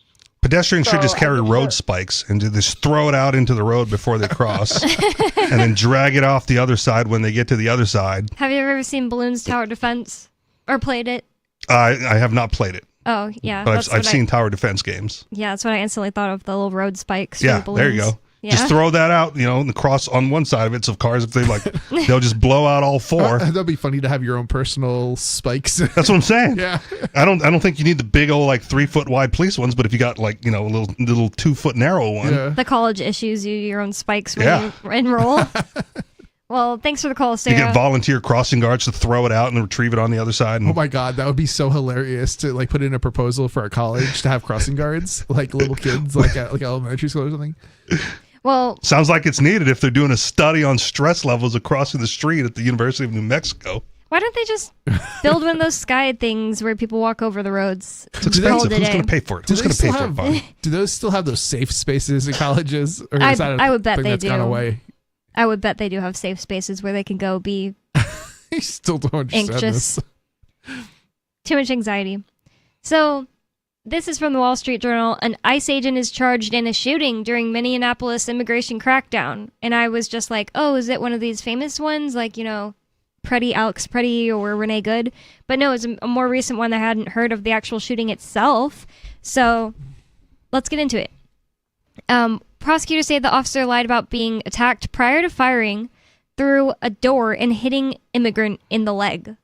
Oh man, that's bad. That's a big violation. Shooting through a door. I want to make a proposal. I have an idea. Instead of getting rid of guns, let's just take them away from the cops. Problem solved. We'll end up with far fewer shootings. I don't know, honestly. Works in other countries where they don't have guns. Right? I'm just saying, would it work in our country? Yes. Just No. overnight? Why wouldn't it? Well, because if you take away cops, that's the thing. I think cops just shouldn't exist and everything. Because Look, in this real is just a libertarian society, temporary measure. Yeah, but the thing is, like, there's a order of operations, if that makes sense. Like, Sure. because there are currently criminals with guns, and those are usually the people. Yeah, but the cops don't help us or protect us anyway. I mean, they're there after the fact, and when they shoot people, it's usually because they're usually shooting somebody who's innocent, or I'm not saying that they do overreacting or I'm something. not even making the point like they do the most good. It's just that they may act as a deterrent right now, and if everybody knew the cops don't even have a gun, they might be more likely to kill people. I doubt it. I mean, the thing that prevents or might be a deterrent is everybody having a gun, not cops specifically having a gun. I mean, because otherwise you just look around and see if there's any cops. That's why I wasn't talking about like specifically in New Hampshire, but I was like literally about to say like in a lot of the big cities, you don't think that like in Chicago like crime rates would go up if it was like on the news, everybody, so we disarmed cops. I think that's silly to think that wouldn't happen. And I hate the cops as much as the next person, probably more than you. I hate cops. I think the reason that it's I don't think that there's always an order of there's for liberties. It's like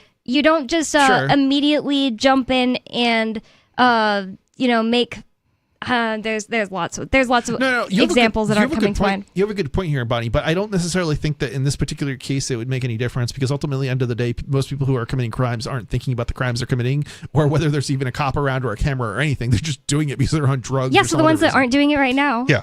So if you want order of operations, right, I think an easier one would just be to end qualified immunity. Yeah, that would be great. Oh, right? For sure. Like if they know like, oh, I'm going to shoot through this door and I'm going to be responsible for what happens. Yeah. Maybe don't shoot through the door. Yeah, exactly. If they go like, well, it inhibits my ability to do my job.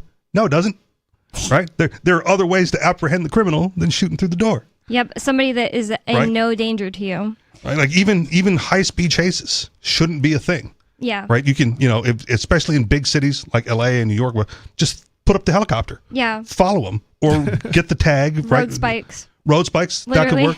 But even that, right, sometimes if they spin or crash, there's a danger to, innocents around or whatever. But just follow them to where they're going.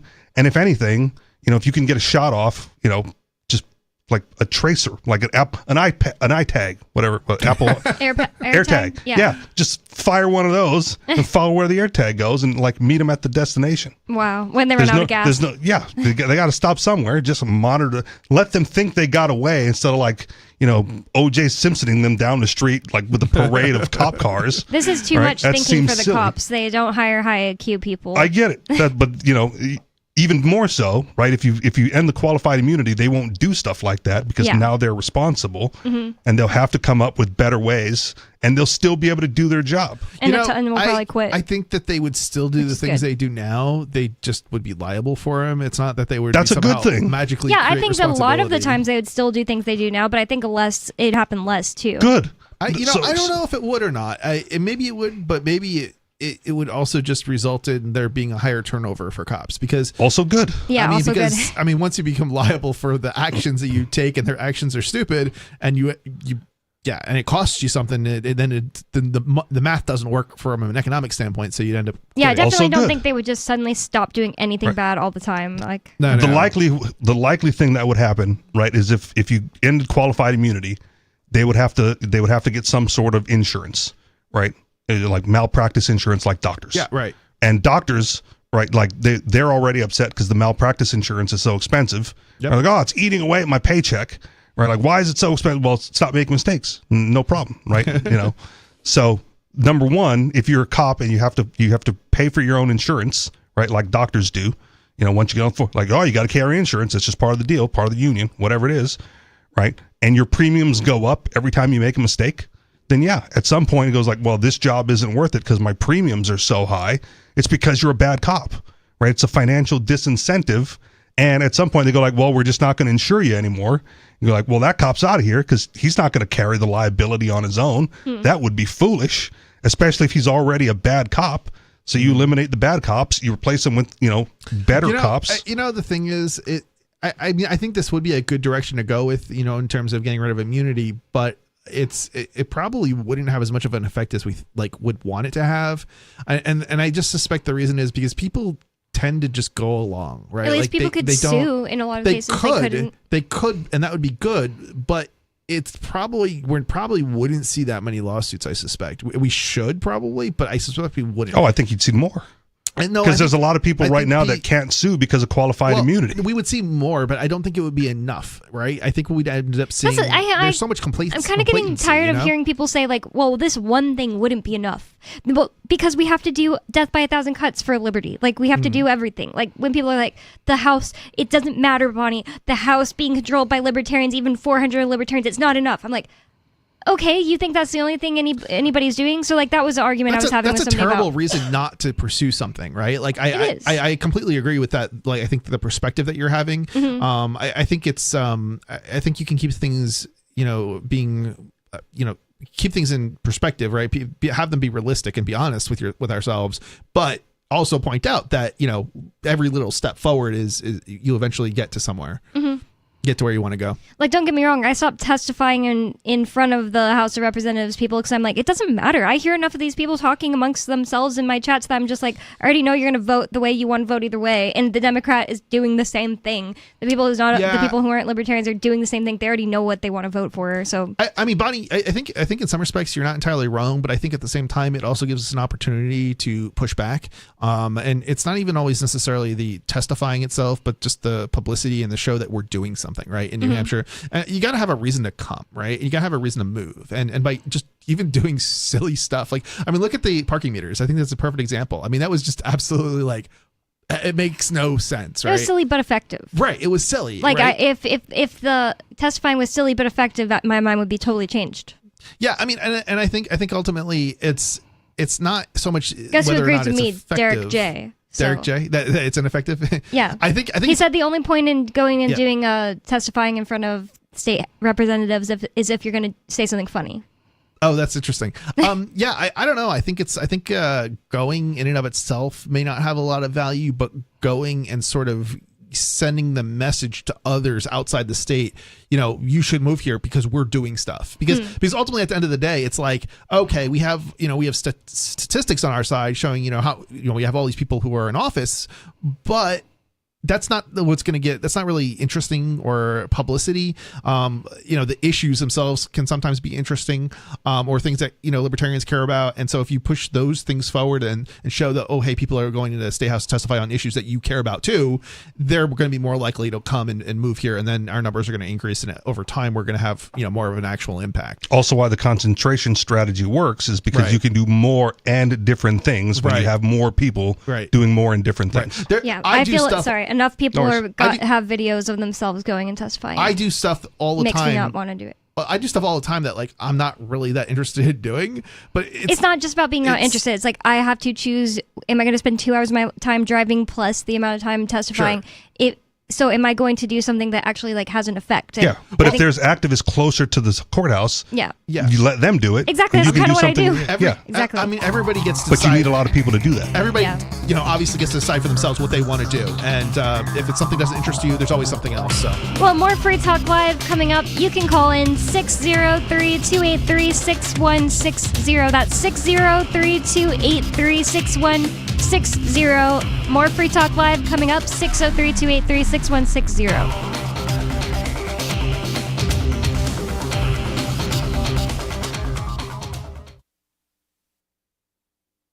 This hour of Free Talk Live is brought to you by Dash Digital Cash. Dash is the cryptocurrency designed to be used for spending. In addition to being one of the world's first cryptocurrencies, Dash was the first crypto project to have a decentralized autonomous organization that to this day continues to improve and promote Dash. Every month, 10% of the mining rewards go into a treasury. Anyone with one Dash to spend can put forward a proposal to the Dash masternodes. The masternodes vet the proposals and decide which ones move forward and are funded by that treasury. Nowadays, DAOs are plentiful, but Dash paved the way by doing it first, nearly a decade ago. Dash is one of the oldest cryptocurrencies and is widely available on exchanges, including the decentralized Maya protocol, and in multi-crypto wallets. It's easy to get and use Dash. Start by learning more at dash.org. Thanks to the Dash DAO for sending us 32 Dash per month to promote Dash on the air. Visit dash.org to learn about Dash. Dash.org. From Feature Story News in San Francisco, I'm Ira Spitzer with a look back at some of the week's top stories. U.S. President Donald Trump said he's set to make a final determination with Iran over a deal that may end the conflict in the Middle East and set off new rounds of nuclear talks. FSN's Mitch McCann has the latest. President Trump took to Truth Social on Friday where he discussed a number of requirements for any deal with Iran, after days of media reports suggesting that an agreement was imminent. Mr. Trump wrote that Iran must agree it will never have a nuclear weapon, the Strait of Hormuz must reopen immediately, and that all mines must be removed from the water. He went on to say that the US would unearth enriched nuclear material and then destroy it, and that no money would be exchanged. And he added that a number of less important items had been agreed upon. The president signed off by saying he was meeting in the Situation Room to make a final determination. Mitch McCann, New York. Doctors in the Democratic Republic of Congo said they are battling a shortage of basic supplies. Healthcare facilities have been attacked and patients have fled, further spreading the Ebola virus. More than 220 people are thought to have died so far. FSN's Chris Ochamringa reports from the Congolese capital, Kinshasa. Officials there are overwhelmed by the number of patients who have been taken to treatment centers, and they have been calling on the international community to come to the help of the DRC, because this is a country facing multiple challenges. There's an armed conflict in eastern Congo. The M23 rebels have captured swathes of territory, so the government has been prioritizing ending that war. It doesn't have enough resources to deal with this Ebola outbreak. So they have been appealing to the World Health Organization, the Africa Centers for Disease Control, and other donors to come in and help. And a number of them have already responded very positively and have committed to send in money to help stop that disease from claiming more lives. Pope Leo unveiled a manifesto laying out the Catholic Church's position on artificial intelligence. FSN's Europe correspondent William Denzelo reports. It's been 11 years since Pope Francis unveiled the Catholic Church's climate manifesto.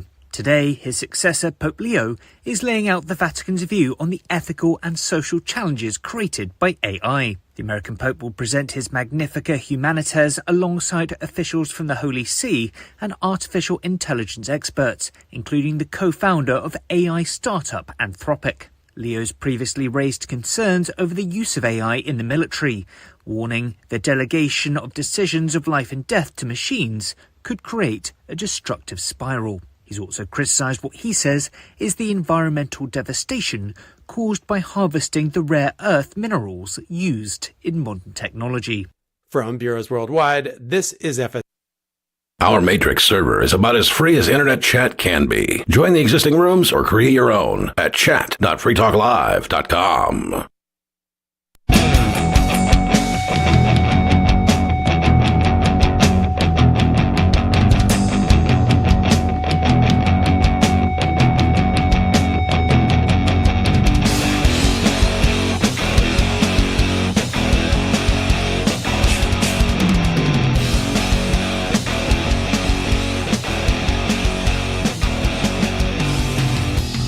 It's Free Talk Live, talk radio that you control. 603-283-6160 is the phone number. That's 603-283-6160. And Free Talk Live is brought to you by LibertyMinded.com.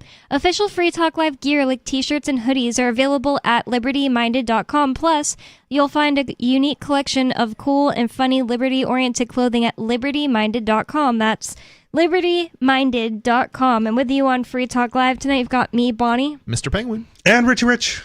And we were going to talk about this article from the ICE agent that got charged in a shooting. So let's see what went on here, because it's interesting anytime somebody actually gets charged, right? Or a cop actually gets charged. They never, and even after they charge This is people, the federal. it's usually out because people are outraged, and then they like get Oh, off. I wonder in this case. It says a U.S. Immigration and Customs Enforcement agent, so they haven't officially changed it to NICE yet. I don't know if they're actually going to do that, but has been charged with assault for allegedly shooting a Venezuelan immigrant during Operation Metro Surge in Minneapolis. The second time local prosecutors have leveled criminal charges against federal officers for their conduct in the city this winter. I'm going to say... Wait, it's a state that's doing the charging? Is that No, here? federal officers. Oh, the federal... Oh, wait, sorry. It's the second But time the state local that's charging the federal prosecutors. Yeah, officer. you're Good. right. Wow. You're right. Good. Wow. Awesome. That's the way to do it. Wait, that's interesting. Well, that's interesting. I guess it makes How more does sense. that The feds, work? if they would have been doing it, they'd be doing it kind of to themselves. So I guess that makes most sense. Yeah, kind of does. I don't know if the podcast but- still exists, but there used to be a show called like the Rule of Law Radio, and like the one takeaway I got from listening to multiple episodes of that show was when the state is your enemy, you sue them in federal court. Oh yeah. And when the feds are your enemy, you sue them in state court. Definitely. Right. So if this is one of those areas where, you know, the people don't want ICE there for whatever reason, it would be indicative and imperative on the local government to be the enforcement arm and protect their local citizens against the feds. Yeah. Like you want to pit them against each other. Like it would have been That's great the goal. if New Hampshire sued the feds in our case for like coming and raiding our house in some way. That But would they have been great. cooperated for the raid.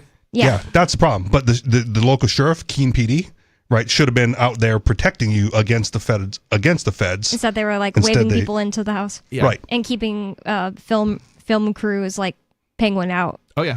So Yeah, they pushed me back 2 blocks. Yep. And I feel like that happens in these sorts of cases all the time too, but maybe not in Minneapolis because there's been like this public outrage. So Hennepin County Attorney Mary Moriarty said ICE agent Christian Castro, lots of alliteration here, in January fired a bullet through the front door of a home which struck Julio Sosa Salis. So stupid. Yeah, in the thigh before tearing through a wall in a child's bedroom.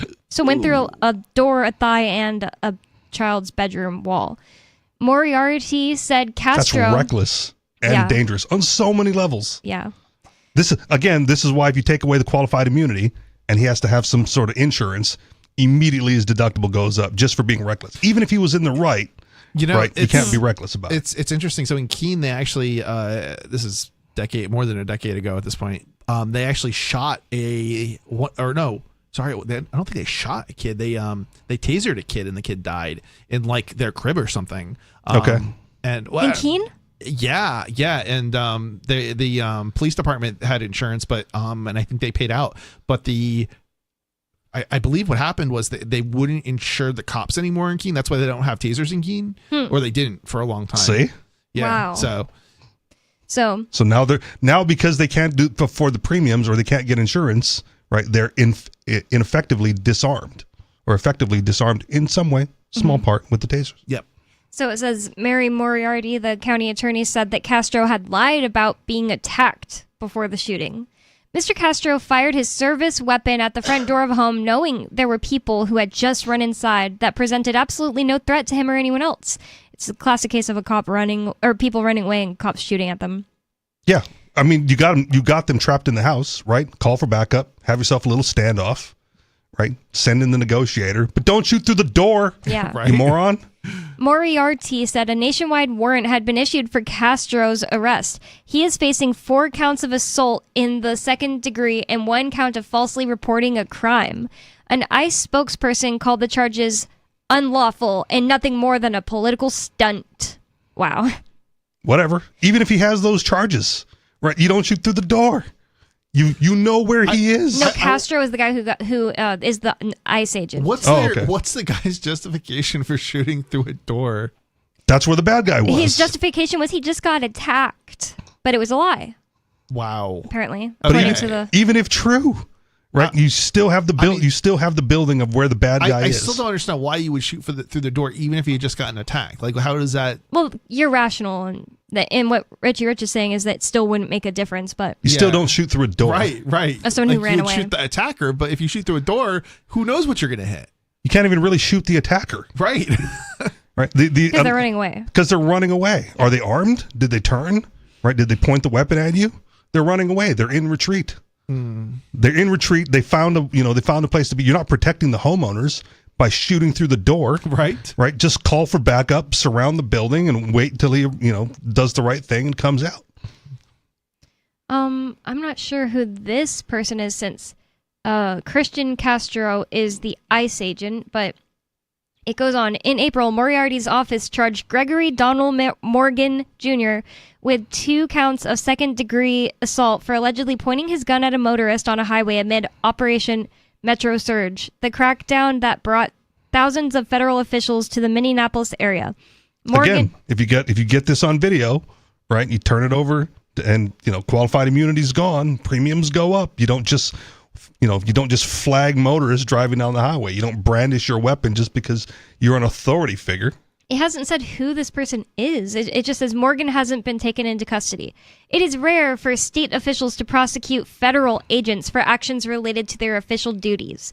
Federal agents have legal protections that can make it challenging to convict them, but Moriarty said she was confident Castro could be successfully prosecuted. She said, "I've said it many times, I'll say it again. There is no such thing as absolute immunity for federal officers who commit crimes in this state or any other." Yeah. Brandishing a weapon, you don't do that in your official capacity. Shooting through a door, you're not doing that in your official capacity. You're just a criminal. I think that's actually an accurate statement too. Cops, they have immunity for the most part, like stuff that they do in their official capacity. It's not. There's a difference between like police immunities and like judicial immunities and prosecutor immunities. I believe the prosecutor and the judge generally have like absolute immunity or something close to that. But the police, they technically don't, but they do still have other immunities. So it's possible that they can go after this law enforcement agent, but it's still, that doesn't make it easy, because I think they're going to have to prove something like he didn't do it as part of his official duty, something like that. And he's of course going to say, well, he did do it as part of his official duty. Pull up the field manual for ICE agents and show me the part where it says like shoot through a door if a guy runs inside a house. Well, I think that's what they're going to effectively have to argue, is that wasn't part of his duty. Yeah, that's what I'm saying. Yeah. It seems open and shut to me. It does to us, but it's not going to be open and shut in court. I can tell you that. It says in mid-January, when the shooting occurred, Minneapolis was in the grip of the largest Department of Homeland Security operation in history, as thousands of agents and officers conducted arrests that were often highly contentious. That's probably an awful time to live there. The shooting of Sosa Solis came 1 week after the fatal shooting of Renee Good. Wow, it did not get the press, and that's probably why. By an immigration officer. DHS... Well, because also it wasn't an innocent, right? It was, it was an immigrant that got shot through the door. Mm-hmm. DHS initially said Sosa Solis had been the aggressor in the altercation. Video footage detailed in court documents and released to the public last month by the city of Minneapolis undermines the initial narrative. Not surprising, cops lie.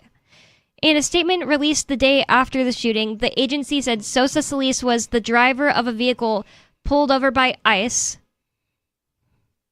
I'm getting really confused. I thought Sosa Solis was Castro's the officer. Right.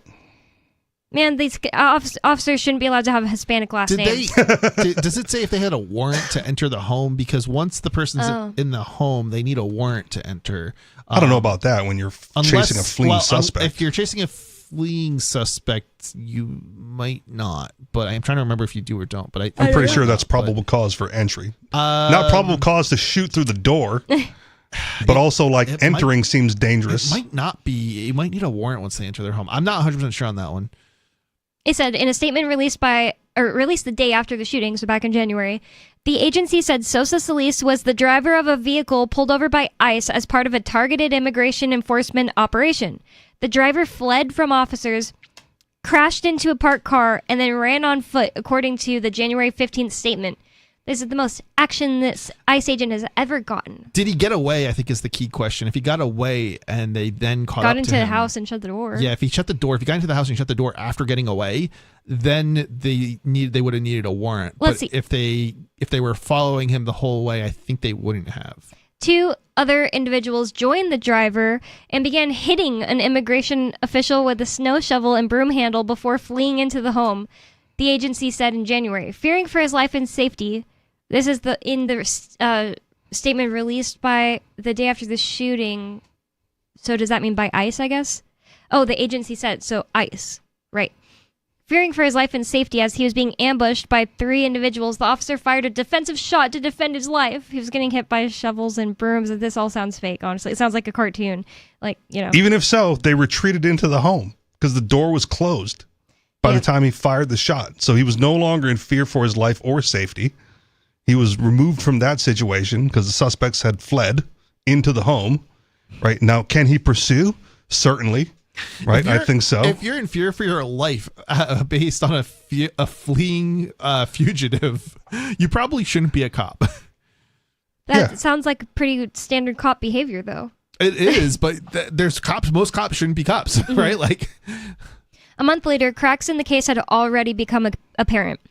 2 immigration officials involved in the shooting were placed on administrative leave after video evidence showed their sworn testimony was untruthful. And that's in quotation marks, untruthful. Sosa Solis had been charged with assault after the shooting, but the Minnesota U.S. Attorney's Office dropped the charges, saying newly discovered evidence in this matter is materially inconsistent with the allegations. So Sosa Solis, the immigrant that was fleeing, his charges got dropped because they watched the video. After a 911 call related to the car chase, Minneapolis police took remote control of a city-owned camera at the scene, creepy, and turned it toward the individuals, capturing key footage of the altercation according to court documents. At no point was the agent struck with the brooms. Or a snow shovel. Says he was not hit by a shovel or a broom, she said, Moriarty. In fact, betrayed by his own department. He was not hit at all. By his own camera. So no. yeah, right. Oh, I see. Yeah. Yep. And there's a correction. It says ICE agent Christian Castro was accused of firing one shot. An earlier version of this article incorrectly said he was accused of firing several shots. One shot through a door is still one shot too many. Yep. And it went all the way into a child's bedroom. That's just so awful. All because somebody was running away. Yep. You know, I find it funny that it's not okay for you to brandish a weapon, but it's perfectly okay for the cops to brandish a weapon. Even in your own house, right? Yeah. Even if the cop had run into the house, the guy wouldn't be allowed to defend himself. It would have been stupid and foolish and dangerous for the cop to run into the house, right? Yeah. But if he's well within his right to pursue a suspect, right? Then do it. But I don't know. I honestly don't know. Seems dumb to put yourself into a dangerous situation on your own. One thing even I as a cop heard when I was younger, and I always, when I'm driving around, I wonder if this is true, but I never Google it, is people say that if a cop is trying to pull you over, but you pull into your own driveway, then they have to go away. Is that true? It might be true, but I have personal firsthand experience of that not being true. Oh, okay. So, I got arrested in my apartment, and I made a legal U-turn while there was a cop in some lane off to the side of me. And I pulled into my driveway, I closed my gate, and the cop pulled up to the curb outside of the wall and the closed gate. Mm-hmm. And I ignored him. I went into the house.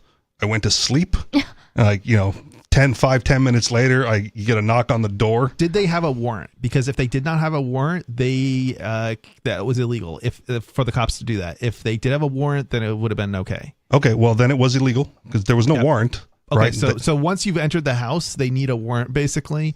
That's unless you were fleeing, it would definitely need a warrant. I was already parked and on my property or my rental property before the cop pulled up. He didn't flash the sirens. So he didn't indicate that he was pulling me over. In that case, they would have needed a warrant. That's what a lawyer would have basically. Okay. Well, this is the case that got dropped. Anyway, this was the one that got dropped while I was already at the courthouse. Do you know what the reason they wouldn't have given you? The U-turn or something? So they pulled me out. They arrested me, and they wanted my driver's license, and I'm like, I'm not driving. Right. You know where I live. I'm already here. Right. So I got arrested for failure to identify and busted on the illegal U-turn. And I would always advise to not talk to the cops. Right. And so I'm sitting there on the curb, and they're talking about how I made an illegal U-turn in front of the cops or whatever. And the guy's like, look, the sign even says no U-turn. I'm like, you dummy, right? What's the part under it, right? AM when coned. There's no cones. It's 4:00 in the morning, so it's technically AM, but it's not the time of day that you can't make a U-turn there. It's a perfectly legal U-turn when I made the U-turn, So, your lieutenant or sergeant, whatever, is just an idiot and wanted to do something stupid, and now you guys are here. So I got arrested, and that's the one when I went to court. The prosecutor had already dropped it. Okay, so the prosecutor already dropped it, but did he drop the failure to give everything your ID was dropped? Yeah, everything that they charged me for that morning. I wonder. Was gone. I suspect that the reason the prosecutor dropped it has to do with the fact that it was illegal entry based on the fact that you were Could've already been. in the house. I don't know why. Yeah, I don't know. I don't know. Like, obviously they don't tell you these things why they drop Right. it. So like, who knows? But I suspect that's probably why. But I was in the house ignoring the cops, and the only reason I opened the door is because they woke up my landlord, right, who then would have opened the door, and I didn't want them to break the door of his property, for this. So I opened the door, they dragged me out, arrested me, Yeah. and then dropped everything later. Yeah, I mean, basically, as long as you don't step out onto the porch, you're good. Yeah, except for the door was open and they pulled me out. Yeah, them pulling you out would have been Okay. That would be wrong. They would be wrong on their part. Okay. Well, everything got dropped, and I don't follow up. Was with this New suits. Hampshire? No. Oh, It's Hawaii, long time ago. so But again, I'm like, they're like, oh, the lieutenant saw him do. I'm like, look, dude, it's a legal U-turn. You're not even going to win this. maybe that is why. Maybe it was similar to the hand. Right. That they were just like, we're not going to win this. So. And the prosecutor knew he wasn't going to win it, which is why they dropped it. Well, no, they probably dropped it because they don't want a lawsuit against them. Yeah, maybe. Well, I was interested in a lot of the different articles you brought in for today, but I'm not sure which one was your favorite one that you wanted to talk about. Oh, the enhanced games, the steroid Olympics. Oh, the steroid Olympics. This kind of reminds me of like midget wrestling, but quite opposite. Completely opposite. This is legitimate competition of like big people. Wait, you're saying midget wrestling isn't legitimate? Is it not? I don't know. Is that all like fake wrestling? Midget wrestling is sports entertainment. Choreographed? Okay. Yeah, I'm not going to call. I will never call wrestling fake. Oh. But I will say predetermined and entertainment. What? Choreographed like dance. Yeah. I mean, there was a former professional wrestler. I think he does his own like podcast in Canada now, and he made the case that professional wrestling could be an Olympic event and scored similarly to that of like figure skating and ballroom dance, right? Because you put on the match has to like do what the match does, but it's a choreographed event between two athletes, and if you scored it on that, then you would be scoring the choreography and execution of moves and such. Kind of like stunt doubles, but I mean, like not that they get Olympic. Yeah, it's just like it's still impressive, is what I'm trying to say. Yeah, that you can get it done. Not that they're an Olympic sport, but yeah. But that was his case, right? You wouldn't score it as an athlete. You wouldn't score it like wrestling, as an athletic contest, right? But you would score it as a choreographed event to see the execution, the difficulty, and the challenge, and how well the two work together in putting on this professional wrestling match. I think people would enjoy that on the Olympics. Maybe, but I mean, there's so much pro wrestling available already. Like you don't need the Olympics for it. But this one. Headline, the enhanced games backfires as just one world record broken during controversial Las Vegas event. They're saying it backfires because we're the people running it expecting it to be a bunch of world records broke. So I'm like 2/3 through this. It was a 6-hour event. It's available on YouTube. I watched part of it live with the captain. We were both watching it at the same time for a little bit, and now I'm catching up because, again, I didn't have 6 hours straight to watch it. The controversy is like they called it the steroid Olympics because most of the athletes were enhanced, and they went through like a 4-month training program in like Abu Dhabi or Dubai, one of those places, where they were taking performance enhancing drugs, and the spirit of the event was like these enhanced humans, because of their enhancements, right, should be able to break world records. And there was like money on the line, right? Like if you won your event, you got $250,000. If you broke a world record, you got like $500,000 for breaking the world record. So there was a financial incentive to break these world records. And the article, the headline, is suggesting that the event wasn't a success because only one world record was broken. So we'll get into it, and then I'll comment as we go, and you guys can comment as we go. Any questions about the event? How many events get thrown where more than one world record gets broken like every year? You know what I mean? Like it's probably sounds good question. Like a success to me. Even at the Olympics, you don't break the world record every time. Sometimes the Olympic record's broken. That does beg the question, Bonnie. I mean, to say it wasn't a success does seem like it might not be fair. Yeah. Well, but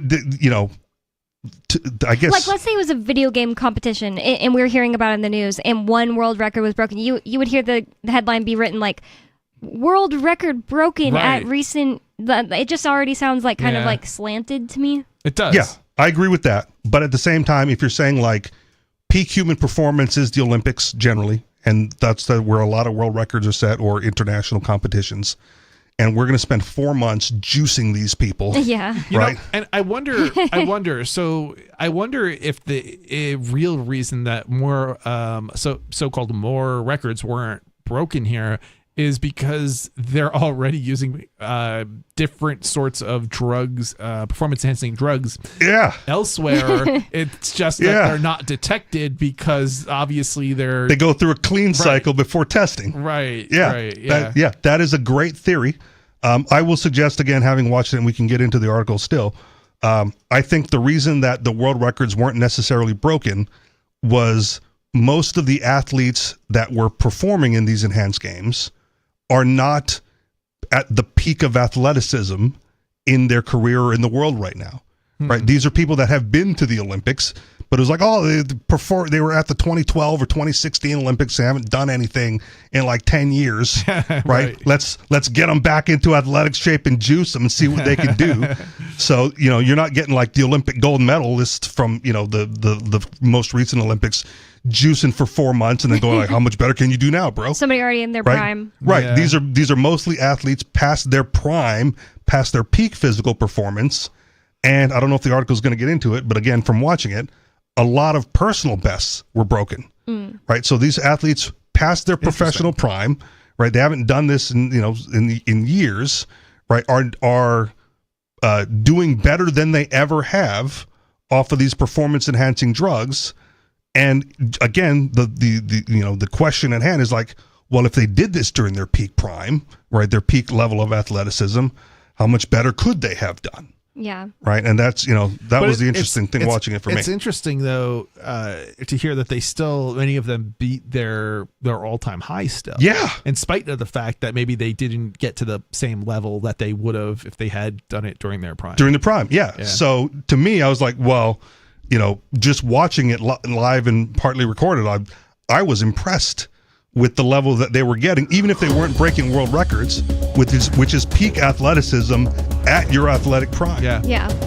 A lot of people might be surprised to hear that, like, in sports, if you're like 35, you might be outside your prime, depending on the sport. Yeah, right. In most sports, yeah. More Free Talk Live coming up, 603-283-6160. That's 603-283-6160. Call in with whatever is on your mind. More Free Talk Live coming up.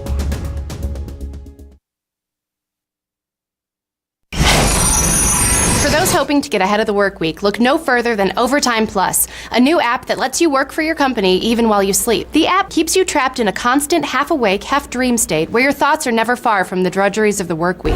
By simply laying your phone on your mattress, the app's accelerometers are able to measure your movements throughout the night, so it knows when you're close to falling into a deep sleep and losing focus of the crushing work demands ahead of you. When restful sleep is detected, the app dips into your personalized work tasks to generate a subliminal signal, like the date of an important deadline or keywords from the most damning portion of your last job review, to jostle you back into a state of productive, semi-awake agitation. I was close to falling asleep last night, then my app started whispering my boss's name over and over again until I was awake and answering work emails at 3 in the morning. Last night it made me dream that I was locked in the office until I could find the most optimal way to catalog the company's new server. I still haven't figured it out. The app doesn't just keep you mentally shackled to your day job, but also serves as an alarm clock by repeatedly shouting you're late for work until you're jolted out of bed in a panic each morning. This is the Onion News Network.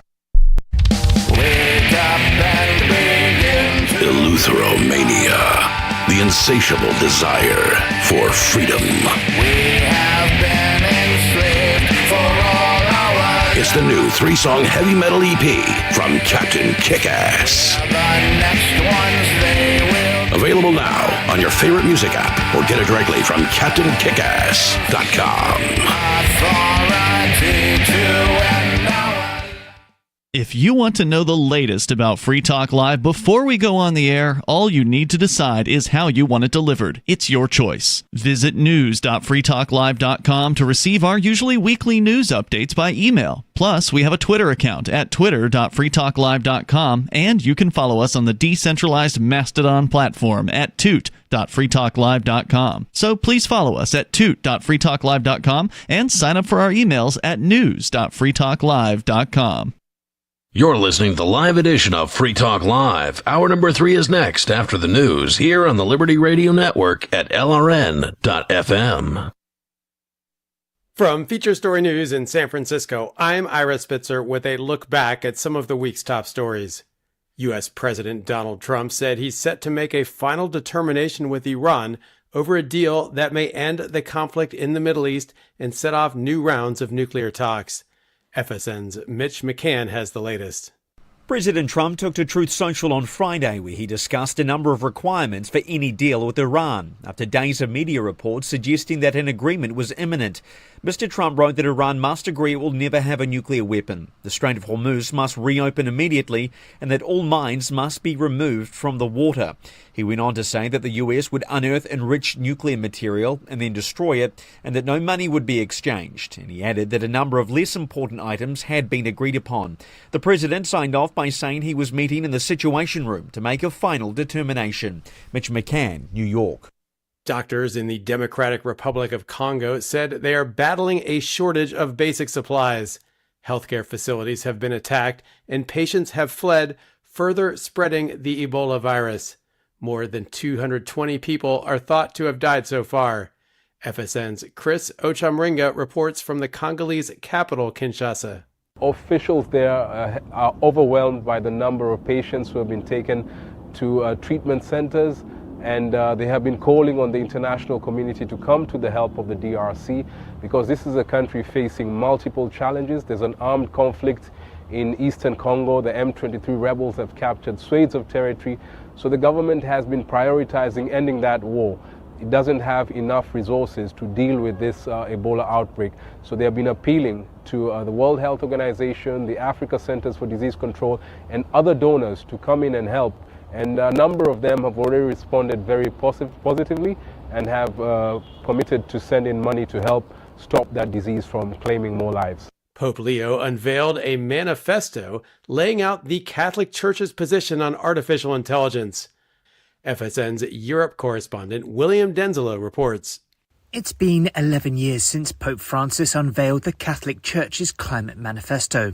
Today, his successor, Pope Leo, is laying out the Vatican's view on the ethical and social challenges created by AI. The American Pope will present his Magnificat Humanitas alongside officials from the Holy See and artificial intelligence experts, including the co-founder of AI startup Anthropic. Leo's previously raised concerns over the use of AI in the military, warning the delegation of decisions of life and death to machines could create a destructive spiral. He's also criticised what he says is the environmental devastation caused by harvesting the rare earth minerals used in modern technology. From Bureaus Worldwide, this is FSN. The French Prime Minister convened a special meeting of ministers to discuss the government's response to an ongoing heat wave. It was a week of unseasonably hot temperatures. FSN's Ross Cullen reports from Paris. The Italian cities of Rome, Bologna, Florence and Turin are on red alert because of the heat wave. Meanwhile, northern Spain has seen temperatures of 43 degrees Celsius. France is also continuing to sweat in the spring heat wave. The government is coming under pressure over the growing number of drownings as people of all ages have got into difficulty while trying to cool off in rivers and the sea. And the Czech tennis player Jakub Mensik collapsed on course at the French Open following his second round win in sweltering conditions at Roland Garros. Ross Cullen, Paris. The foreign ministers of the Quad grouping, India, the United States, Japan, and Australia announced a slew of measures to bolster ties in the Indo-Pacific region. It included a new critical minerals initiative and an energy cooperation mechanism as countries face rising fuel prices and supply shocks due to the blockade of the Strait of Hormuz. FSN's Ishan Garg has more from New Delhi. A critical minerals initiative, another one, an energy initiative announced by the US. And on top of that, for the very first time, Quad countries are coming together to launch a new port building initiative that will be done in partnership with the country of Fiji. And the idea behind all of this seems to be that the Quad countries are focusing heavily on ensuring what they have been calling for a very long time, free and open maritime transit through the Indo-Pacific region. Analysts in New Delhi have been seeing for a long time Quad as a counterbalancing power to Beijing's rising influence in the region. And through these initiatives, it seems like the Quad countries are coming together to bolster their own supply chains through the Indo-Pacific. Those were some of the week's top stories. Ira Spitzer reporting. So, you're trying to get pregnant and nothing is working. Give it another shot. Because the key to getting pregnant is let people know you're trying, often and with great detail. By constantly announcing to your friends, family, and casual acquaintances that you're trying to conceive, you dramatically increase the chances of your partner putting a brand new bun in your oven. When I was trying for Lincoln, I made it a daily goal to bring up which position Hunter and I were experimenting with in every conversation I had. I told literally anyone I could, from teachers to babysitters to telemarketers, that I stand on my head after Hunter finishes inside me. And sharing that information really helped me conceive. Plus, people like hearing about it. There's nothing to be ashamed of or hide. What your husband's unprotected penis feels like as he thrusts. How you'll whisper possible baby names in his ear as he ejaculates. These are perfectly natural things to bring up at an office party or to announce at the beginning of a flight. This is the Onion News Network. You can stick it to the man and big tech. Join our FTL social mastodon at social.freetalklive.com.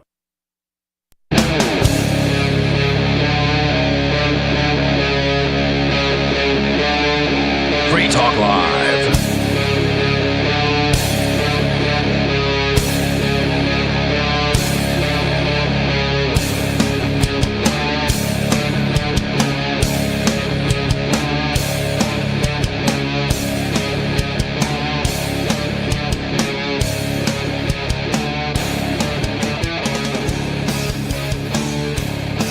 Free Talk Live, 603-283-6160. That's 603-283-6160.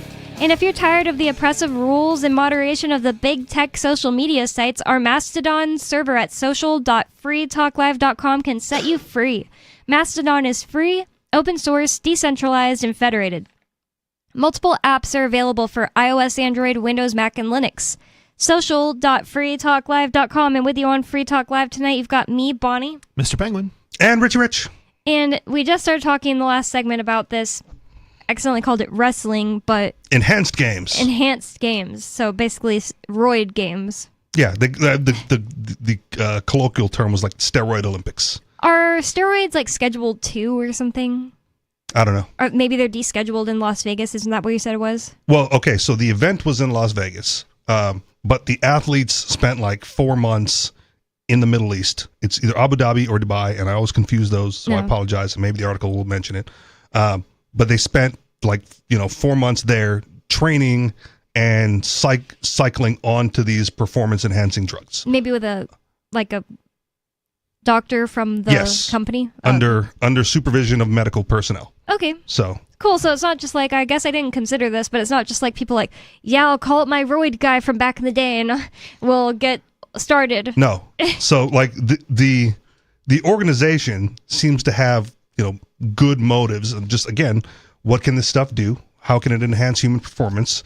Maybe the stigma of like roids and all of that is bad, and let's just see what people can do. We should have these people measure the New Mexico State students when they're crossing roads before and after.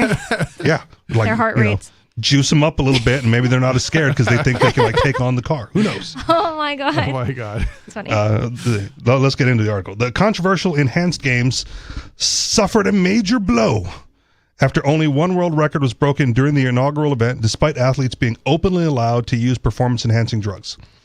Organizers behind the heavily criticized competition had boldly promised a new era of sporting domination, insisting the use of testosterone, human growth hormones, and specialist steroids, which shattered long-standing athletic records.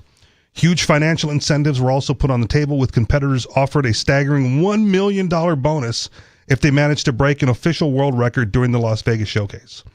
Yet after days of hype surrounding the so-called doping Olympics, only one athlete managed to cash in. Greek swimmer Christian Golomev was the sole competitor to land the 7-figure jackpot after producing a record-breaking swim in the men's 50 freestyle. How old was he? I don't know. Oh. Backed by the game's enhancement program and controversial high buoyancy bodysuit. Oh, that was another thing. Some of the gear that they were wearing was like ridiculous. I was like, what? Yeah, they showed him one of these swimmer bodysuits took the swimmer like a half an hour to put on, and he needed help from like 3 other guys to stretch it over. It was nuts. Wow. High buoyancy bodysuit banned in conventional competition. Golomev clocked 20.81 seconds. That shaved 0.07 of a second off of the official world record, 20.88 seconds held by Cameron McAvoy. I'm sure this isn't actually like now accepted as the world record, right? Because that would just mean that, well, yeah, it was the world record, but the first guy did it without the high buoyancy suit and testosterone. Yeah, I don't know. It's definitely the enhanced record, right? You could put an asterisk next to it or a plus next to it, right? But they're also letting dudes break women's records. I mean, so who knows? I mean, the problem though is, with any kind of record is that there was a point in which this wasn't banned. The drug use was common, and so it's like, do we discount all records before these rules changed, or do we? Well, accept steroids those is just like marijuana. Back in the 60s, it wasn't as strong. Yeah, I'm just kidding. I don't know if that's true. I don't know either, but it's just the point that is. I think testosterone is probably testosterone. That's well, what, when you ban it, you can't study it, right? And that's part of the issue. maybe right? I accidentally made a joke that was actually true. You think? Maybe. Yeah, I don't know. I'm just saying, if like marijuana, right? They couldn't study the effects of marijuana legally because hey, it's a Schedule 1 or whatever and banned, and people on roids, right? Like even baseball went to like the roid era. Right, we knew that we were on something. There's no way anyone's banging out that many home runs week in and week out. It's definitely hard to study stuff that is, whenever you criminalize illegal. Something. Yeah. Criminalize something, then nobody wants to talk about their usage of it or, take a study or, and then what you end up having is the only people who are willing to talk about it are the people who are already in prison. And then it's like, okay, well, then your study's bad because it's like, okay, because you end up jumping to the conclusion that like it's only the people taking it are all questionable motives. Yeah, involved. right. Just read Arrowwood stories. Yeah. Arrowwood.com. Yeah, good luck with that. Yeah, I mean, the great website if you're going to do drugs, but I don't know. Just kidding for studies, because anybody can write anything, obviously. Yeah, but yeah, questionable motives, questionable intent. But this is like right out in the open. Here's what they did. Here's the cycles they were on. Here's the events that they're competing in, and I think a marathon record just got broken as well for like a normal marathon. And I remember several years ago, like Nike, I think it was Nike. Forgive me again for not remembering everything correctly. Nike came out with a shoe. Liar. Yeah. Nike came out with a shoe that significantly enhanced the runner's performance in marathons. And the marathons went like, nope, too good. So you can't use it. Well, why not? Right? If it's like we're trying to get to like peak human performance, and if we have technology that makes you better, yeah, it's like why not use it? When the shoe first got invented, it wasn't a barefoot anymore. So right, yeah. So that's a good point. So the shoe got banned. Could you imagine that, having a rule that bans all shoes in running? And it had to be only barefoot running. I mean, because our forefathers or something. Yeah, forefathers in the original Olympics in Greek times, right? Yeah, they fought naked. In the arena. Have you guys seen those new shoes by, oh man, I forgot, maybe Chanel or something, they're only on the heel, and they're a sandal that wraps around in your middle of your foot, like your arch, and your toes and the front of your foot are all hanging out, and the rest is just a heel. How bizarre. I have not seen this. Those are the only allowed shoes from now on. Okay. in the Olympics.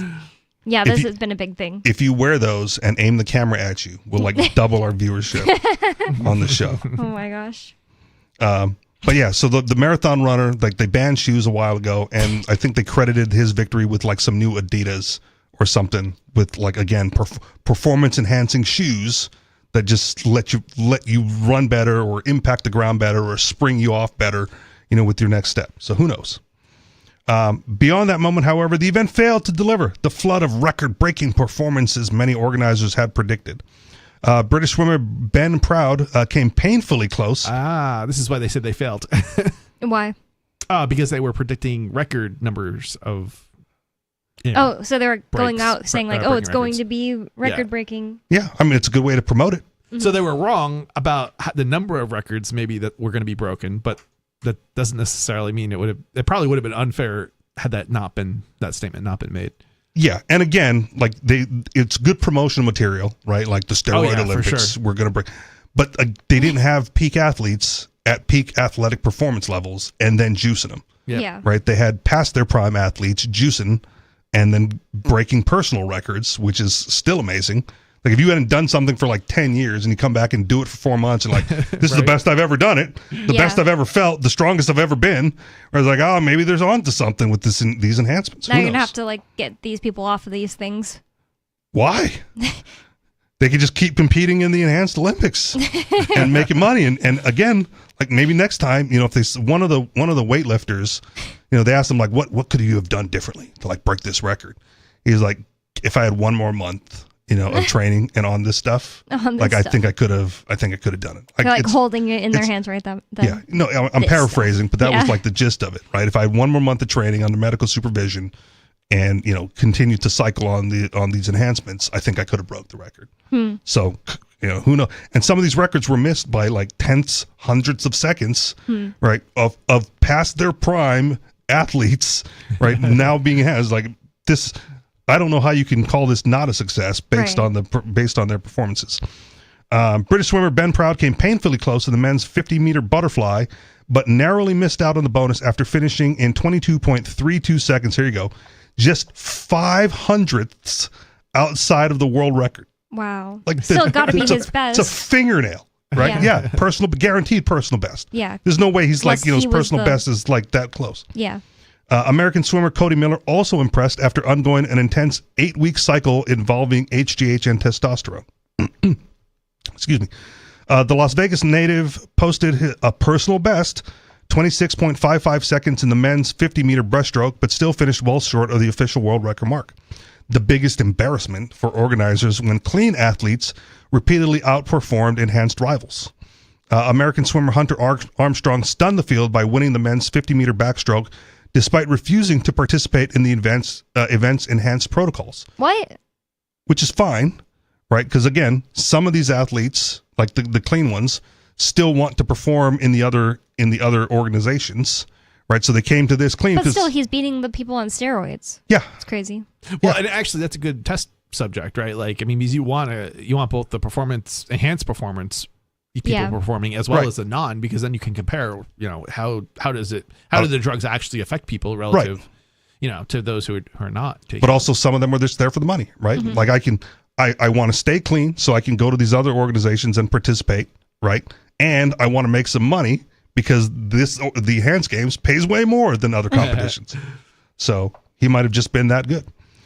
Armstrong, who chose to remain drug-free to preserve his eligibility for the 2028 Summer Olympics in Los Angeles, dominated enhanced competitors with a winning time of 24.21. I wonder where he had more fun, the enhanced Olympics or the Olympics? Oh, guaranteed the enhanced Olympics. Right. Yeah. But again, he's clean, so he can go back to the Olympics. So he's one of the few athletes that are still in his peak performing years. Yeah, that's a good point. Right? So that's why he's doing better than these old. That's what I would suggest. Everybody else was 85 and up. No, I'm just Right, kidding. yeah. Wait, they're not getting that old, are they? In the No, if they continue this, these athletes are going to be like, I'm 85, I'm still in it. I've never stopped the roids, and beating their personal best every year. I mean, go to a good weightlifting gym and you might see an 85-year-old in like really good shape. You just don't know he's 85 because he looks like a 50-year-old. Liver King looks 85. Okay. Do you know who that is? Yeah. He also got in trouble because he said he wasn't. He said he was natty, and then got busted with roids. So, Natty means natural. Natural, yeah. I immediately thought nasty. Oh no. So he again, Liver King,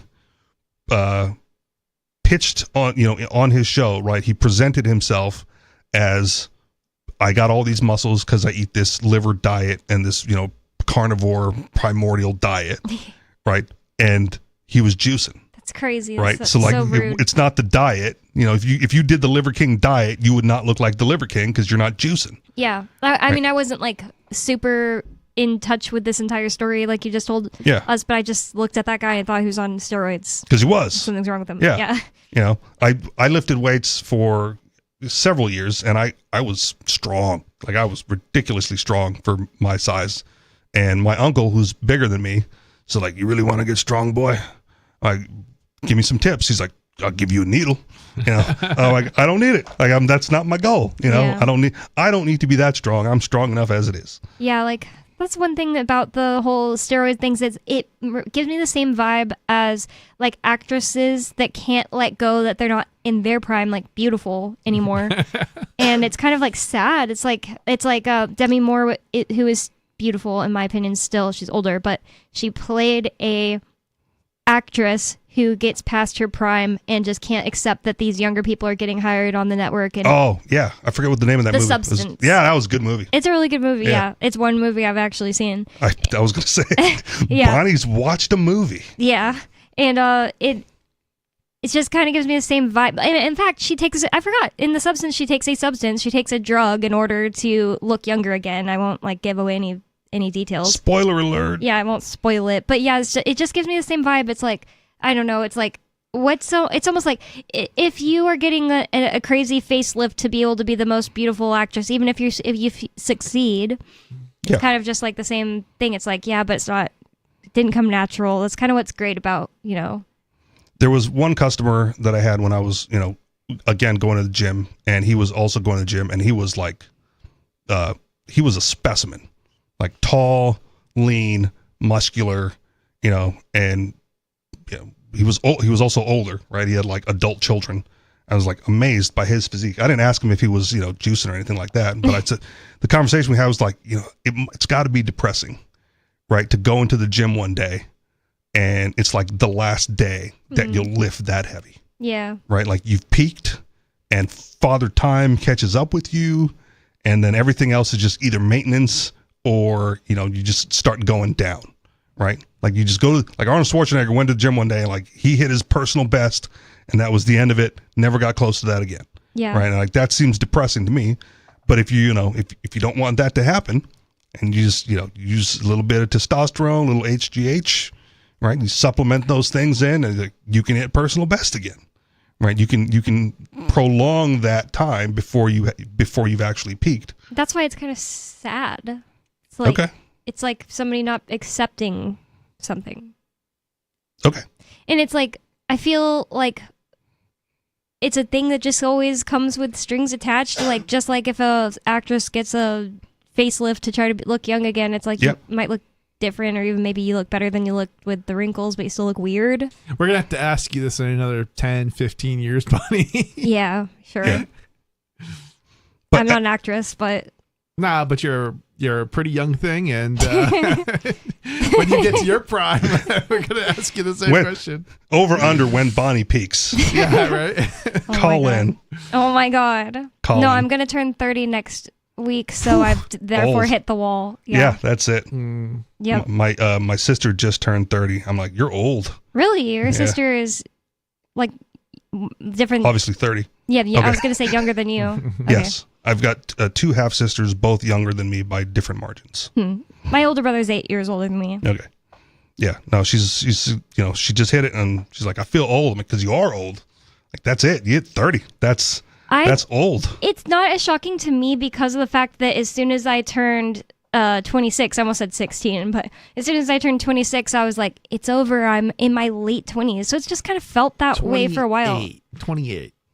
That's the peak. That's the high, and then it's all downhill from there. To me, it was definitely 26. Because then you're working towards 30. You're definitely on the downhill. It's just not noticeable yet. What is? You're on the downhill at this point for the last 2 years. You're 30, you said, so that's 28, 29, 30. Yeah, on the quote-unquote downhill. I'm a married woman. It's not the same as being an actress and like needing to make money on my looks or something. You're lucky Ian's going to come out of prison only have looked at dudes for 8 years. That's a good point. Yeah, it won't matter what you look like. That's true. We do have a caller on the line.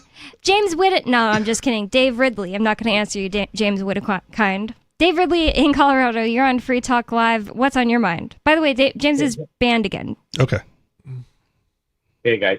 Okay, so I have a positive story. Have you guys heard, are you familiar with the concept of vibe coding? Yes. Yeah. I don't really understand what it is, just like coding without a plan? Is that what it is? Pretty much. It's coding without code, or at least without knowing any code. Oh, okay. So, like, here, AI, please write this program for me that does this thing. So it's just coding with AI. I'm not quite sure how in the process of vibe coding that you don't pick something up though. You might. You might learn something along the way. Yeah, I would think you would. I haven't picked up a single command. but really? What you do is not one.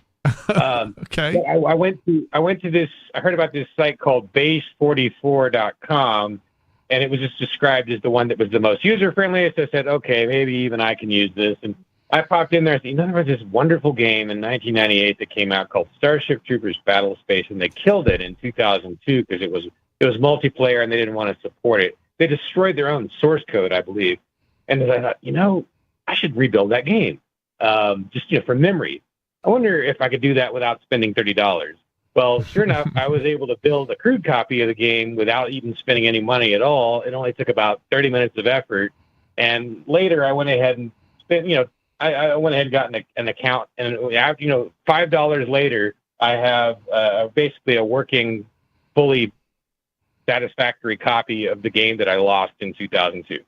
You should post it in the Telegram chat so people can poop all over it. I know what you're referencing. Yeah. Oh, I thought you were just saying it wouldn't be good. I thought you were saying it wouldn't work. Is that part of the game? No, Dave posted the trailer for his Welcome to the Free State AI movie TV show thing, and it was met with harsh criticism. There's trolls in there, so yeah, people that poop on everything. I didn't actually see it. Well, anyway, you're better off for not having seen it then, Dave. Don't go back in there. There are trolls everywhere. Which Telegram chat? The funny thing is, I don't know if this is trolling or not, but I don't think it was trolling. It was definitely pooping on it. It's like I thought it was good, and I thought it looks like it's like going to whet people's appetite for something in the future. And he said that he's going to use a better AI program. I think what it comes down to is Dave didn't have $500,000 to throw at the computing power to do this like amazing job, and it's his first effort. Right. It's a first effort. It came out, but it's not. It's kind of unfair to compare something that is like the first time you've ever done it. I don't think most movie makers get $500,000. No. The point, it's just like well, the top. no. I mean, so if you have 500, the point that I was trying to make is that if you have $500,000 to pay for the compute power, the AI results get better and better with each iteration. So if you don't have $500,000, then your results are not going to be anywhere near as good as somebody using the same technology but spending more money at it. Everything gets better when you throw $500,000 at it. Right. My theory is that we want to use AI to push liberty forward, and that it should be possible to create AI apps that can do that. For example, one thing I was looking into is maybe this app can figure out a way to get around some of the YouTube censorship. Maybe I can have it build an app. If I want a piece of video to be seen, this app can make sure it gets seen. That's one thing that we could do. But I'm mentioning Base 44 to the public just because I guess it's a request. Find a way to use this for freedom. Yeah, I'm curious more about the game. I know I derailed the conversation a little bit, but you vibe coded a game that you lost years ago. Well, the world lost it. I mean, it was really popular. I'm still in touch with some of the people I played with back in 1999. Okay. Wow, nice. But I'm also building a game that is how would you defend a small country against a foreign invader without spending any tax dollars? That's awesome. I like it, without spending any tax dollars, if you guys can hear it. That's awesome. Thank you for the call, Dave Ridley. And more Free Talk Live coming up. 603-283-6160 is the phone number. 603-283-6160. More Free Talk Live coming up. Don't worry about things you can't control. Isn't that what they always say? But it's about impossible to avoid worrying about what's going on these days. The government has used the war on guns, the war on drugs, and the war on terrorism to tear our Bill of Rights to shreds. But you can fight back. The 10th Amendment Center has proven it, racking up major victories. For example, when the U.S. government claimed authority in the NDAA to have the military kidnap and detain Americans without trial, the nullifiers got a law passed in California, declaring the state's refusal to ever participate in any such thing. Their latest project is offnow.org, nullifying the National Security Agency. They've already gotten model legislation introduced in California, Arizona, Oklahoma, Missouri, and Kansas, meant to limit the power of the NSA to spy on Americans in those states. We'd be fools to wait around for the U.S. Congress or courts to roll back Big Brother. Our best chance is nullification and interposition on the state level. Go to offnow.org, print out that model legislation, and get to work nullifying the NSA. The hero Edward Snowden has risked everything to give us this chance. Let's take it. Offnow.org. From Feature Story News in San Francisco, I'm Ira Spitzer with a look back at some of the week's top stories. U.S. President Donald Trump said he's set to make a final determination with Iran over a deal that may end the conflict in the Middle East and set off new rounds of nuclear talks. FSN's Mitch McCann has the latest. President Trump took to Truth Social on Friday, where he discussed a number of requirements for any deal with Iran, after days of media reports suggesting that an agreement was imminent. Mr. Trump wrote that Iran must agree it will never have a nuclear weapon, the Strait of Hormuz must reopen immediately, and that all mines must be removed from the water. He went on to say that the US would unearth enriched nuclear material and then destroy it, and that no money would be exchanged. And he added that a number of less important items had been agreed upon. The president signed off by saying he was meeting in the Situation Room to make a final determination. Mitch McCann, New York. Doctors in the Democratic Republic of Congo said they are battling a shortage of basic supplies. Healthcare facilities have been attacked and patients have fled, further spreading the Ebola virus. More than 220 people are thought to have died so far. FSN's Chris Ochamringa reports from the Congolese capital, Kinshasa. Officials there are overwhelmed by the number of patients who have been taken to treatment centers, and they have been calling on the international community to come to the help of the DRC, because this is a country facing multiple challenges. There's an armed conflict in eastern Congo. The M23 rebels have captured swathes of territory, so the government has been prioritizing ending that war. It doesn't have enough resources to deal with this Ebola outbreak, so they have been appealing to the World Health Organization, the Africa Centers for Disease Control, and other donors to come in and help.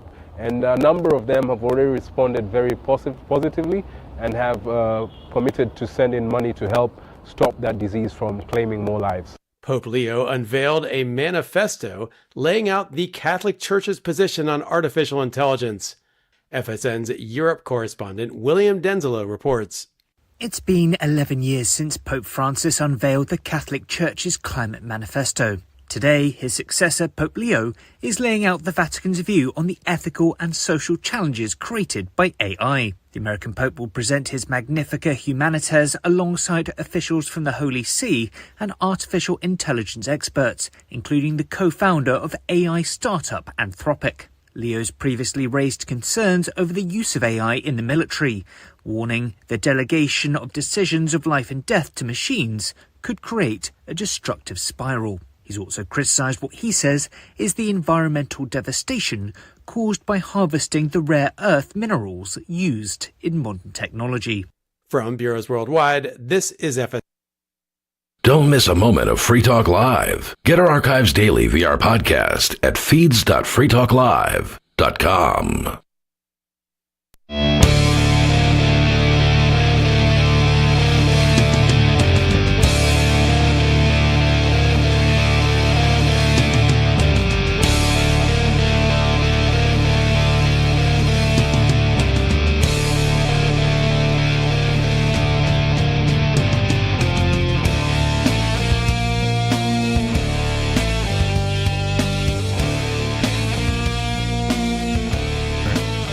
Six 603-283-6160 is the phone number if you're not James Whittakind to call in to Free Talk Live. 603-283-6160.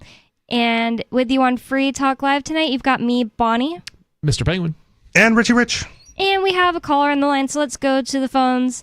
We have Turd Ferguson. Turd, today I was listening to Pop Bible. I was listening to the last 4 songs of Teenage Dream, and I was like, I can't believe I haven't listened to this in a year. The last 4 songs, Who Am I Living For?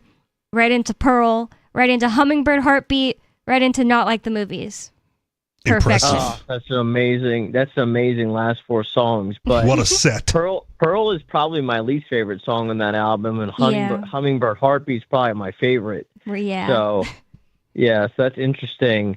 Hummingbird Heartbeat is definitely the kinkiest song on that album, that's for sure. But I'm surprised you haven't listened to it in a year, because I listen to that album probably at least 3 times a week. It's just I don't know how to explain it. Sometimes whole albums will just get out of my, I feel like everybody does this, right? Whole albums will leave your, not repertoire, what am I trying to say? Memory? Not memory either. Playlist. You can't forget that already. Yeah, like current songs you're listening to, and then you'll just be like, oh, you know what sounds great right now? To be fair, I've listened to that album probably more than most people on the planet. You know what I mean? Yeah. So. You probably listened to it more than anyone else on the planet except for me. The one time that I ever did Molly, the songs I decided to listen to were that album, Teenage Dream, and the album by Lana Del Rey, Honeymoon. That doesn't really make sense with Molly, but whatever. It was great. Well, Teenage Dream definitely makes sense with Molly. It does. Especially with Molly being such an aphrodisiac. And you know what else is the ultimate aphrodisiac? Teenage Dream. So that's a great combination. But I was going to say... Didn't you hear Bonnie's about to be 30? It's over. It's over. No more Molly, no more Teenage Dreams. I never want to do Molly again. Are you kidding? Molly and Teenage Dream is HRT for Bonnie's body, basically. HRT? That'll... Dude, if she takes Molly regularly and listens to Teenage Dream, I don't she'll take be Molly like Peter regularly. Pan. No, but It's seriously, like turning back the clock. I do think that pop music keeps you skinny and hot. Sit around and having thoughts of suicide because you're listening to whatever the hell these other people listen to. You have positive thoughts all the time, and Nirvana. Yeah, exactly. I love Nirvana, but yeah. Oh yeah, name 3 Nirvana songs. Oh yeah. Oh yeah. I can name you probably Nirvana songs you haven't even heard of. Yeah, probably. Oh my god, yeah. It was more my stepbrother who was into Nirvana. I listened to it in passing. Yeah. Well, I was going to say though, I can't decide who is more based, the Libertarian National Committee or the Libertarian Party of New Hampshire. What? I can't tell who's more based. How is the National Party based in any way? Yeah, that's why I said that. Because they just kicked the Libertarian Party of New Hampshire out. Oh my god. That seemed reasonable given all the circumstances. But hold on. But the Libertarian Party of New Hampshire is so based that they did all the things to make them want to kick them out. So I can't decide who's the more based party. I would say, to help you out, I would say it's still the Libertarian Party of New Hampshire, because what the Libertarian National Committee did wasn't based; it was reasonable. I'd say it's extremely based. Okay. If I was in the LNC, the first people I'd kick out would be the New Hampshireites. Yeah, I mean, which is what they did. Took them all of 5 minutes. They didn't even wait. All you guys break for lunch. We're going to go into a meeting and boot these fools. Yeah. And then they did. Yeah. Now that's dude. You're making my penis erect right now. Ew. I have that effect on people. I don't know if you can say that on there. I wouldn't have even. Props to them. I wouldn't have even held the meeting. I would have just put the hammer down, been like banned. There would be no vote on it. I would have just been like, you're banned. Even more reason you'd get sued. I think that they might get sued over this. I don't know. Jeremy's threatening to sue. Oh, really? Well, maybe, but do you really think anybody would really get, let's just say they do get sued by the Libertarian Party of New Hampshire. Do you think that anybody's really going to care? The general public's not going to care. But it's going I'm not going to care. It's going to impact the National Party financially. Yeah, I think that's the point of getting sued, not people caring. Right. And which will, again, harm any sort of outreach or activism that they could do because they're going to be burdened with less finances to do all that stuff. They care about outreach. By the way, I will say that I believe that Angela McArdle, besides being a total babe, and she is, by the way, she's a foxy mama. Too old for she's you. done more for the libertarian movement than the Libertarian Party's done in decades, maybe ever. And then they're all upset about it. But yeah, I'm sure the reason why the Libertarian Party is losing membership and in decline is totally because of Angela McArdle and not because of the fat naked men dancing at their conventions. The Libertarian Party can have its conventions with their fat naked men dancing, and nobody will care. Everyone will think it's even more of a joke than it already is. Everybody knows. Which again is another reason to go with the dress code, right? To mitigate that sort of damage. What do you think, Turd? If you were a delegate in the Libertarian Party and you went to the National Convention and they did pass the proposed dress code, would you have broken it or said, well, this is the rules? I break it for the hot women, but for all there will be no fat naked men dancing unless the fat naked man dancing is gonna let me throw up all over them in the middle. Yeah, then it's okay. That's what you're into. I think it's a bold assumption that you think there's going to be hot women at a libertarian convention. Well, hey, Angela McArdle's there. True, I wouldn't impregnate Angela McArdle. You're It's being gross. like 1% She's or married. less. Well, You can name one but hot libertarian. At a national convention, one hot libertarian female. Yeah. Well, I thought of one I don't want to mean- say because she would be against me, against my side, and I don't like her, so I'm not going to say. Okay. I will. Name names. No. Okay. And besides, I don't even think of her as like super hot. I just think Turd would see her as hot. Yeah. You mean Avens? Yes. Oh yeah. Oh, and Yeah, you don't even she's sound that pretty excited. Again, you got it's comparative. I think she's good looking. I mean, I don't know. I think I'd rather bang Angela. I Okay, don't know, this is getting inappropriate. I don't like this conversation. Like a libertarian 10 is like a national 4 or 5. Yeah. Well, Anything maybe else on your true. mind? Well, okay, as far as the Libertarian National, the LP getting banned and everything, what do you think is based about LP and H? They're well, racist. Well, there were The there were derogatory badass things enough they to say get about banned. people. They were the first ones. They were the first ones to get banned, and it wasn't just me taking over and banning everyone simultaneously. So I think that's pretty based. I mean, because if it were me, none of them would be really based. I would just come in and just disband disband the Libertarian Party altogether. I would ban the Libertarian Party. Period. You'd walk in there and people That's would what be Jeremy was trying to do. You'd be escorted out. Or disaffiliated, because that was Jeremy Kaufman's whole platform. And he got and it got escorted out. disaffiliated. And also escorted out. Yeah. Well, that was for something entirely different. That wasn't Yeah. part of that. Yeah. For complaining about it or whatever. Right. He should change his last name to Cuckman. Oh my gosh. Go on. Who's he But, cucking for? He's cut. I don't know somebody. Who's banging cucking his for- wife? He's cucking on behalf of himself. He's Oh. all cucked. I don't think that's a real thing.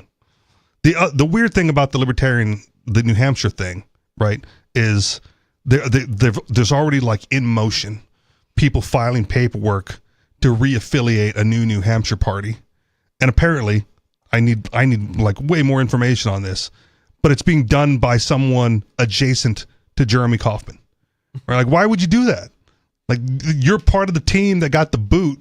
Like, why would the National Party allow you to reaffiliate if you're just going to cause the same, mess that the current LPNH? Well, no matter what, if a new LPNH is created, people that live in New Hampshire are allowed to attend and then become members and then vote Jeremy as head again.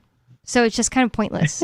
Unless it's put together by non-Jeremy acolytes. Yeah, but then they just Right. go, if it has to be run democratically, then the Jeremy acolytes just go in and take over. No, you just put that. Why You just would recreate it, anyone put that wanna in the be a bylaws that disallows that from happening. And If they can put in the children bylaws, are not allowed to vote. if they put in the bylaws that they're not allowed to, that Jeremy's never allowed to be chair, Yeah. that'd be, no, I'm just laughing about the idea. Well, I'm just wondering why anybody would ever want to be a part of the Libertarian Party anyway. I mean, it's a joke. Well, because the degenerates aren't Libertarian generally allowed into the Democrats and Republican Party, so they got no place to go. The Libertarian Party's been a joke basically since Harry Brown passed away. I think that people just think, oh, we can turn this thing around. We can make this thing help us and bring more liberty to our lives. And I don't think it's true. I don't think in the authoritarian 49 that you can use the Libertarian Party or really many other things at all in order to bring more liberty to your life. And the only method, in my opinion, is the concentration method to New Hampshire. Which is why it was proposed 35 years ago or whenever that white paper was written up. I don't even think that's going to work. I think the only it's already way to working. What are you talking about? Well, it's not working right now. I can tell you the right way to live free is just to pick the least bad way to live your life, and whether that's combining a bunch of different states, just free your mind. That's Harry fake. Brown talked about, and how I found freedom in an unfree world. It's just fake. Delusional. Exactly. It's literally just delusion. Like, I actually feel good even though I'm a slave is not actual freedom. Yeah. And I actually got annoyed when I don't like to say the word annoyed, I guess. I mean, I shouldn't say the word annoyed, but I just disagreed and didn't resonate with the message when Ross Ulbricht was saying this at PorcFest, saying just like, all I want to tell you guys, you porcupines at PorcFest is just free your mind more so than your body, because that's what I learned in jail. When you were in jail for the rest of your life, yeah, it's a good coping mechanism, but when you have the ability to affect change in your life, you shouldn't just throw that out the window and say, well, I feel fine, I feel okay. I'm sorry, it's not true. You can affect change. This is why I've never put him on a pedestal in the first place, Ross Ulbricht. He's not. Yeah, well, if you accept the confines that you're in, right, it's a good idea to free your mind, right? But if you don't accept the confines that you're in, it's a good idea to fight. I like what he did. I don't think you can do both, like Turt's trying to say. I like what he did. I just don't. I think if I were him, I would have moved to New Hampshire and then continued with what he was doing. But he. Well, hold on. Regardless of where Ross Ulbricht lived in the United States, he was going to get locked up. No, he's talking about after, right? He's talking about now. You're talking about when he got free. He has every chance. No, I was talking about before. However, given that he has out now, he has every opportunity to correct his actions. I don't think moving to New Hampshire was going to keep him out of jail, but I wasn't suggesting that it would have kept him out of jail. It's not going to make him any freer than he is now. The easiest way to do this. The easiest way to do this is to figure out individually for just numero uno how to make your life. Some people have wives and possible children, while unlike you're here. you, Turd. Yeah. You get 85. You get 85 years, except for Bonnie, who's Peter Pan with Teenage Dream and Molly. You get 85 years. But here's the thing: even if you're looking out for numero uno, or you could spend it making your own situation better. Yeah, And but that's even if not you're gonna only do that but you and can make your also situation keep your own better seat. and look out for numero uno, you get a head start by concentrating with others. Yeah. Like you're immediately better off by being here. How are you better off living in Keene? You live in Keene, Keene isn't right? where he lives for one thing, and for another thing. Keene, another thing, it's Keene like is basically because on a global scale, if you look at New Hampshire, you've got on a global scale. If you look at New Hampshire. Inside New Hampshire, the equivalent to like the United States on the world scale is like Grafton. Nobody tries to say that Keene is the most free. But I'm just saying, like, your premise is flawed. There's also trade-offs. There are freer parts of New Hampshire that I couldn't make as much money because I don't work remote. Ian chose Keene because it's front lines, not because it's the freest. Let me just finish my point. On a global scale, if you take New Hampshire and compare it to globally, like the United States is probably like one of the most free places in the world, right? So like Grafton, if you look at it on the New Hampshire scale, is the most free. And then like North Korea on the global scale is the least free.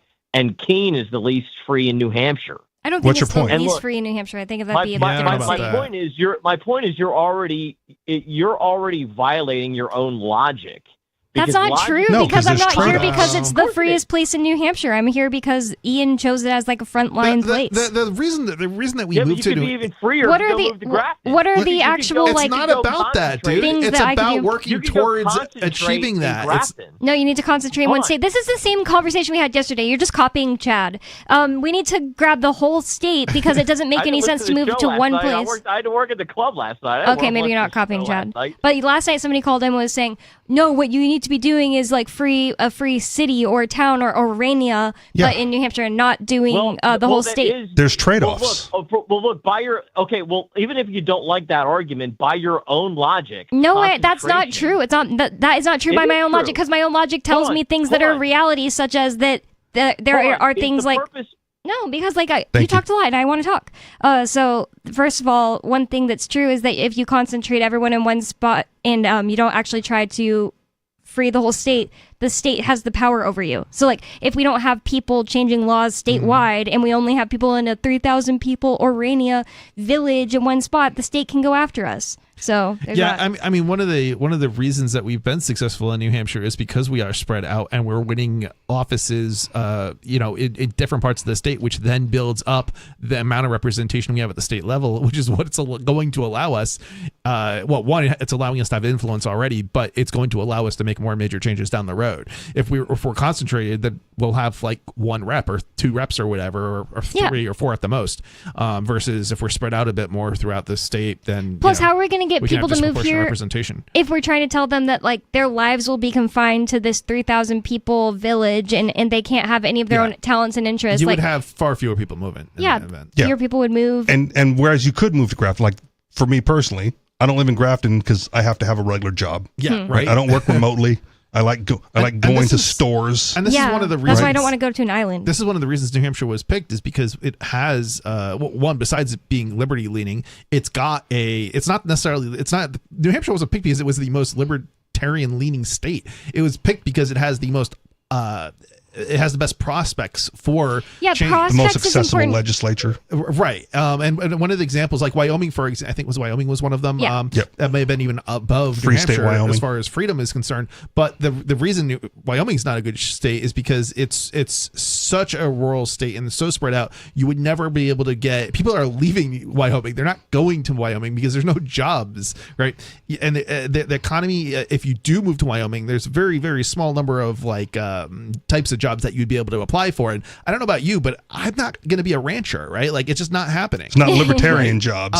Right. Well, I don't. We need techies. Maybe that too. But New Hampshire has the opportunity for a lot of different types of jobs. Whether you're a tech person or you need medical, there's a huge medical industry here. There's actually industrial type jobs here, surprisingly. If you actually want to create a place where education, your future children and grandchildren stay and are free, and that's what you're fighting for, it's different than what Turd is fighting for, because Turd is literally saying like exactly what he's saying is the truth, that he's only fighting for his own personal benefit. Still better in here. the moment.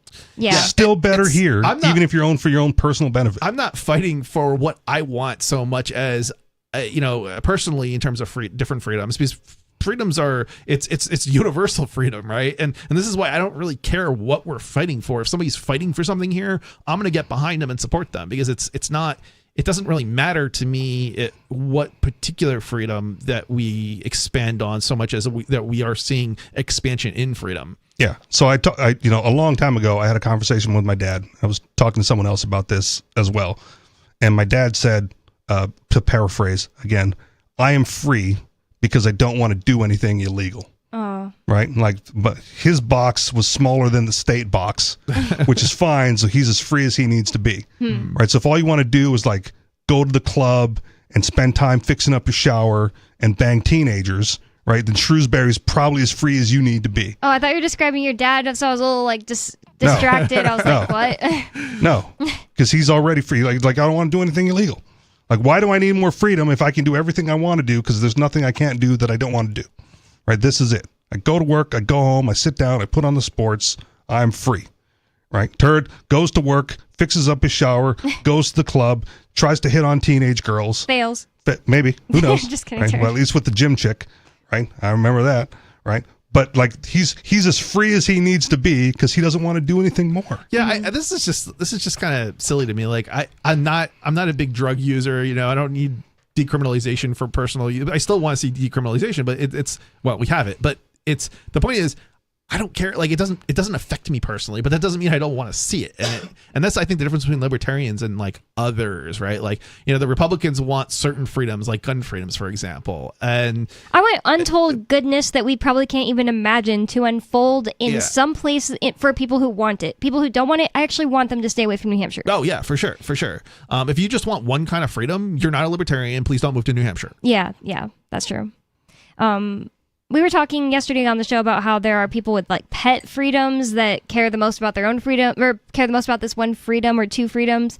But I would still want issue them, voters. Yeah, single issue voters. But I would still want those people that even have their like pet freedoms. Like a lot of times it's like pot. I would still want them to have other freedoms they want to fight for. Right? If they're going to come here and fight for pot freedom, great. Yeah, you're on. But if they're going to come here and fight for pot freedom and also take away other freedoms because they don't care. Right, you know, then I don't want them here. And I should clarify when I say don't move here if you only care about one freedom. If you're not going to fight us on other freedoms, I'm more help than out on the one. I'm willing to take you to move here and help us with that one freedom. But if you're going to be fighting us on other freedoms, then stay away.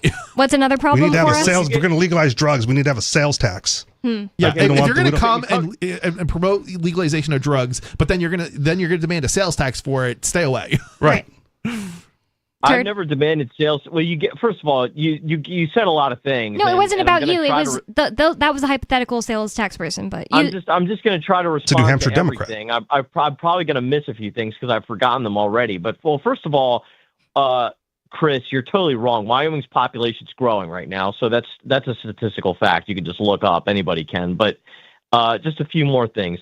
If the argument is that, just kidding. If the argument is he's that probably right, you actually. can't move to Grafton because then New Hampshire it still doesn't change the point, will then prevent Grafton from doing what it wants to. I don't see how that logic's any different than the United States will prevent New Hampshire from doing what it's. I see no different. Every government says it. Actually, probably has a point on that one.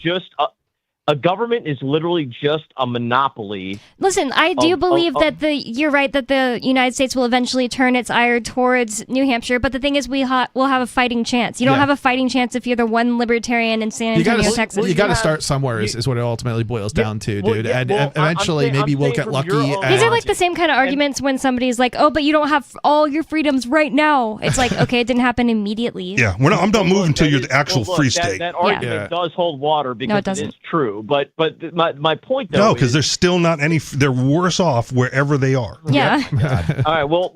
Okay. So my point is that if your argument is that the United States could say no to New Hampshire in the same way that New Hampshire could say no to Grafton, then it all because that's not all. That's not true because the thing is, we would never get to the point where all of a sudden the United States is looking at us like, "Whoa, look how much freedom they've grabbed, and we need to get over them." If we can't even grab the freedom because we've just all we've done is liberate Grafton, which all that would really be is going there and buying houses and living your life day to day for the most part. And then you could take over the government of Grafton in the same way you plan to take over the government of New Hampshire. And what would that accomplish? On a smaller scale. And by the way, what would that accomplish? We already covered all this stuff, and that's why why I'm muting you because it's just like if we already covered like and then you don't have a job, and then and nobody wants to move there because their talents and interests have to do with like living on the seacoast or having a techie job, like or commuting to Boston. And the other thing is like New Hampshire, it's not just that they would like crush you because they're mad at you or something. It's just the fact that you're not actually affecting change statewide, so state tyranny will continue to grow. Grafton hasn't been as effective as New Hampshire as a whole, freedom-wise. So more Free Talk Live next weekend, and you can go to freetalklive.com. Thanks for listening. Peace. So the protection of life, liberty, and property is what the Free State Project is all about. But it's an effort to move 20,000 people who understand. It's about demonstrating to the entire country that, we can have a free market, a truly free market. Making it just a freer, great place to live. It's the world's largest voluntarist libertarian community, and it's only getting bigger. That's amazing, to be able to move to a place where other people like passionately believe in being free and independent. What the Free State Project is managing to do, though, is to put their money where their mouth is. It's physically getting up across the country and saying, let's go someplace and let's demonstrate the power of these ideas. There's a lot of kind of philosophy that surrounds liberty. There's a lot of thinking about it and talking about it. But here in New Hampshire, people are doing it. 101 Reasons Liberty Lives in New Hampshire, a documentary by Free State Project Early Movers. Watch it free at 101reasonsfilm.com. 101reasonsfilm.com.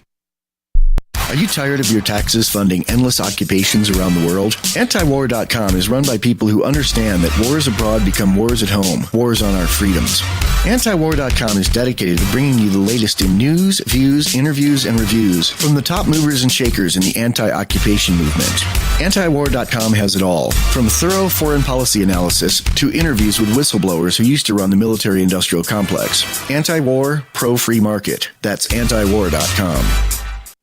What if you want to hear the latest episode of Free Talk Live, but all you have is your phone, you forgot to download our archive, and you have no data connection? You can call our Listen line at 641-793-0191. That's a long-distance number, so you may incur charges. If not, listen as long as you want. 641-793-0191. The Free Talk Live Listen line, 641-793-0191. Coming up next after the news, Hour 1 of the latest episode of Free Talk Live, here at listen.freetalklive.com. From Feature Story News in San Francisco, I'm Ira Spitzer with a look back at some of the week's top stories. U.S. President Donald Trump said he's set to make a final determination with Iran over a deal that may end the conflict in the Middle East and set off new rounds of nuclear talks. FSN's Mitch McCann has the latest. President Trump took to Truth Social on Friday where he discussed a number of requirements for any deal with Iran, after days of media reports suggesting that an agreement was imminent. Mr. Trump wrote that Iran must agree it will never have a nuclear weapon, the Strait of Hormuz must reopen immediately, and that all mines must be removed from the water. He went on to say that the US would unearth enriched nuclear material and then destroy it, and that no money would be exchanged. And he added that a number of less important items had been agreed upon. The president signed off by saying he was meeting in the Situation Room to make a final determination. Mitch McCann, New York. Doctors in the Democratic Republic of Congo said they are battling a shortage of basic supplies. Healthcare facilities have been attacked and patients have fled, further spreading the Ebola virus. More than 220 people are thought to have died so far. FSN's Chris Ochamringa reports from the Congolese capital, Kinshasa. Officials there are overwhelmed by the number of patients who have been taken to treatment centers, and they have been calling on the international community to come to the help of the DRC, because this is a country facing multiple challenges. There's an armed conflict in eastern Congo. The M23 rebels have captured swathes of territory, so the government has been prioritizing ending that war. It doesn't have enough resources to deal with this Ebola outbreak, so they have been appealing to the World Health Organization, the Africa Centers for Disease Control, and other donors to come in and help.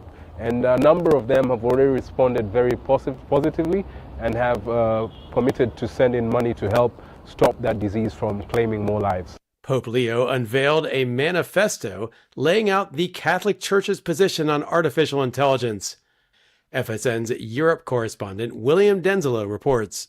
It's been 11 years since Pope Francis unveiled the Catholic Church's climate manifesto. Today, his successor, Pope Leo, is laying out the Vatican's view on the ethical and social challenges created by AI. The American Pope will present his Magnificat Humanitas alongside officials from the Holy See and artificial intelligence experts, including the co-founder of AI startup Anthropic. Leo's previously raised concerns over the use of AI in the military, warning the delegation of decisions of life and death to machines could create a destructive spiral. He's also criticised what he says is the environmental devastation caused by harvesting the rare earth minerals used in modern technology.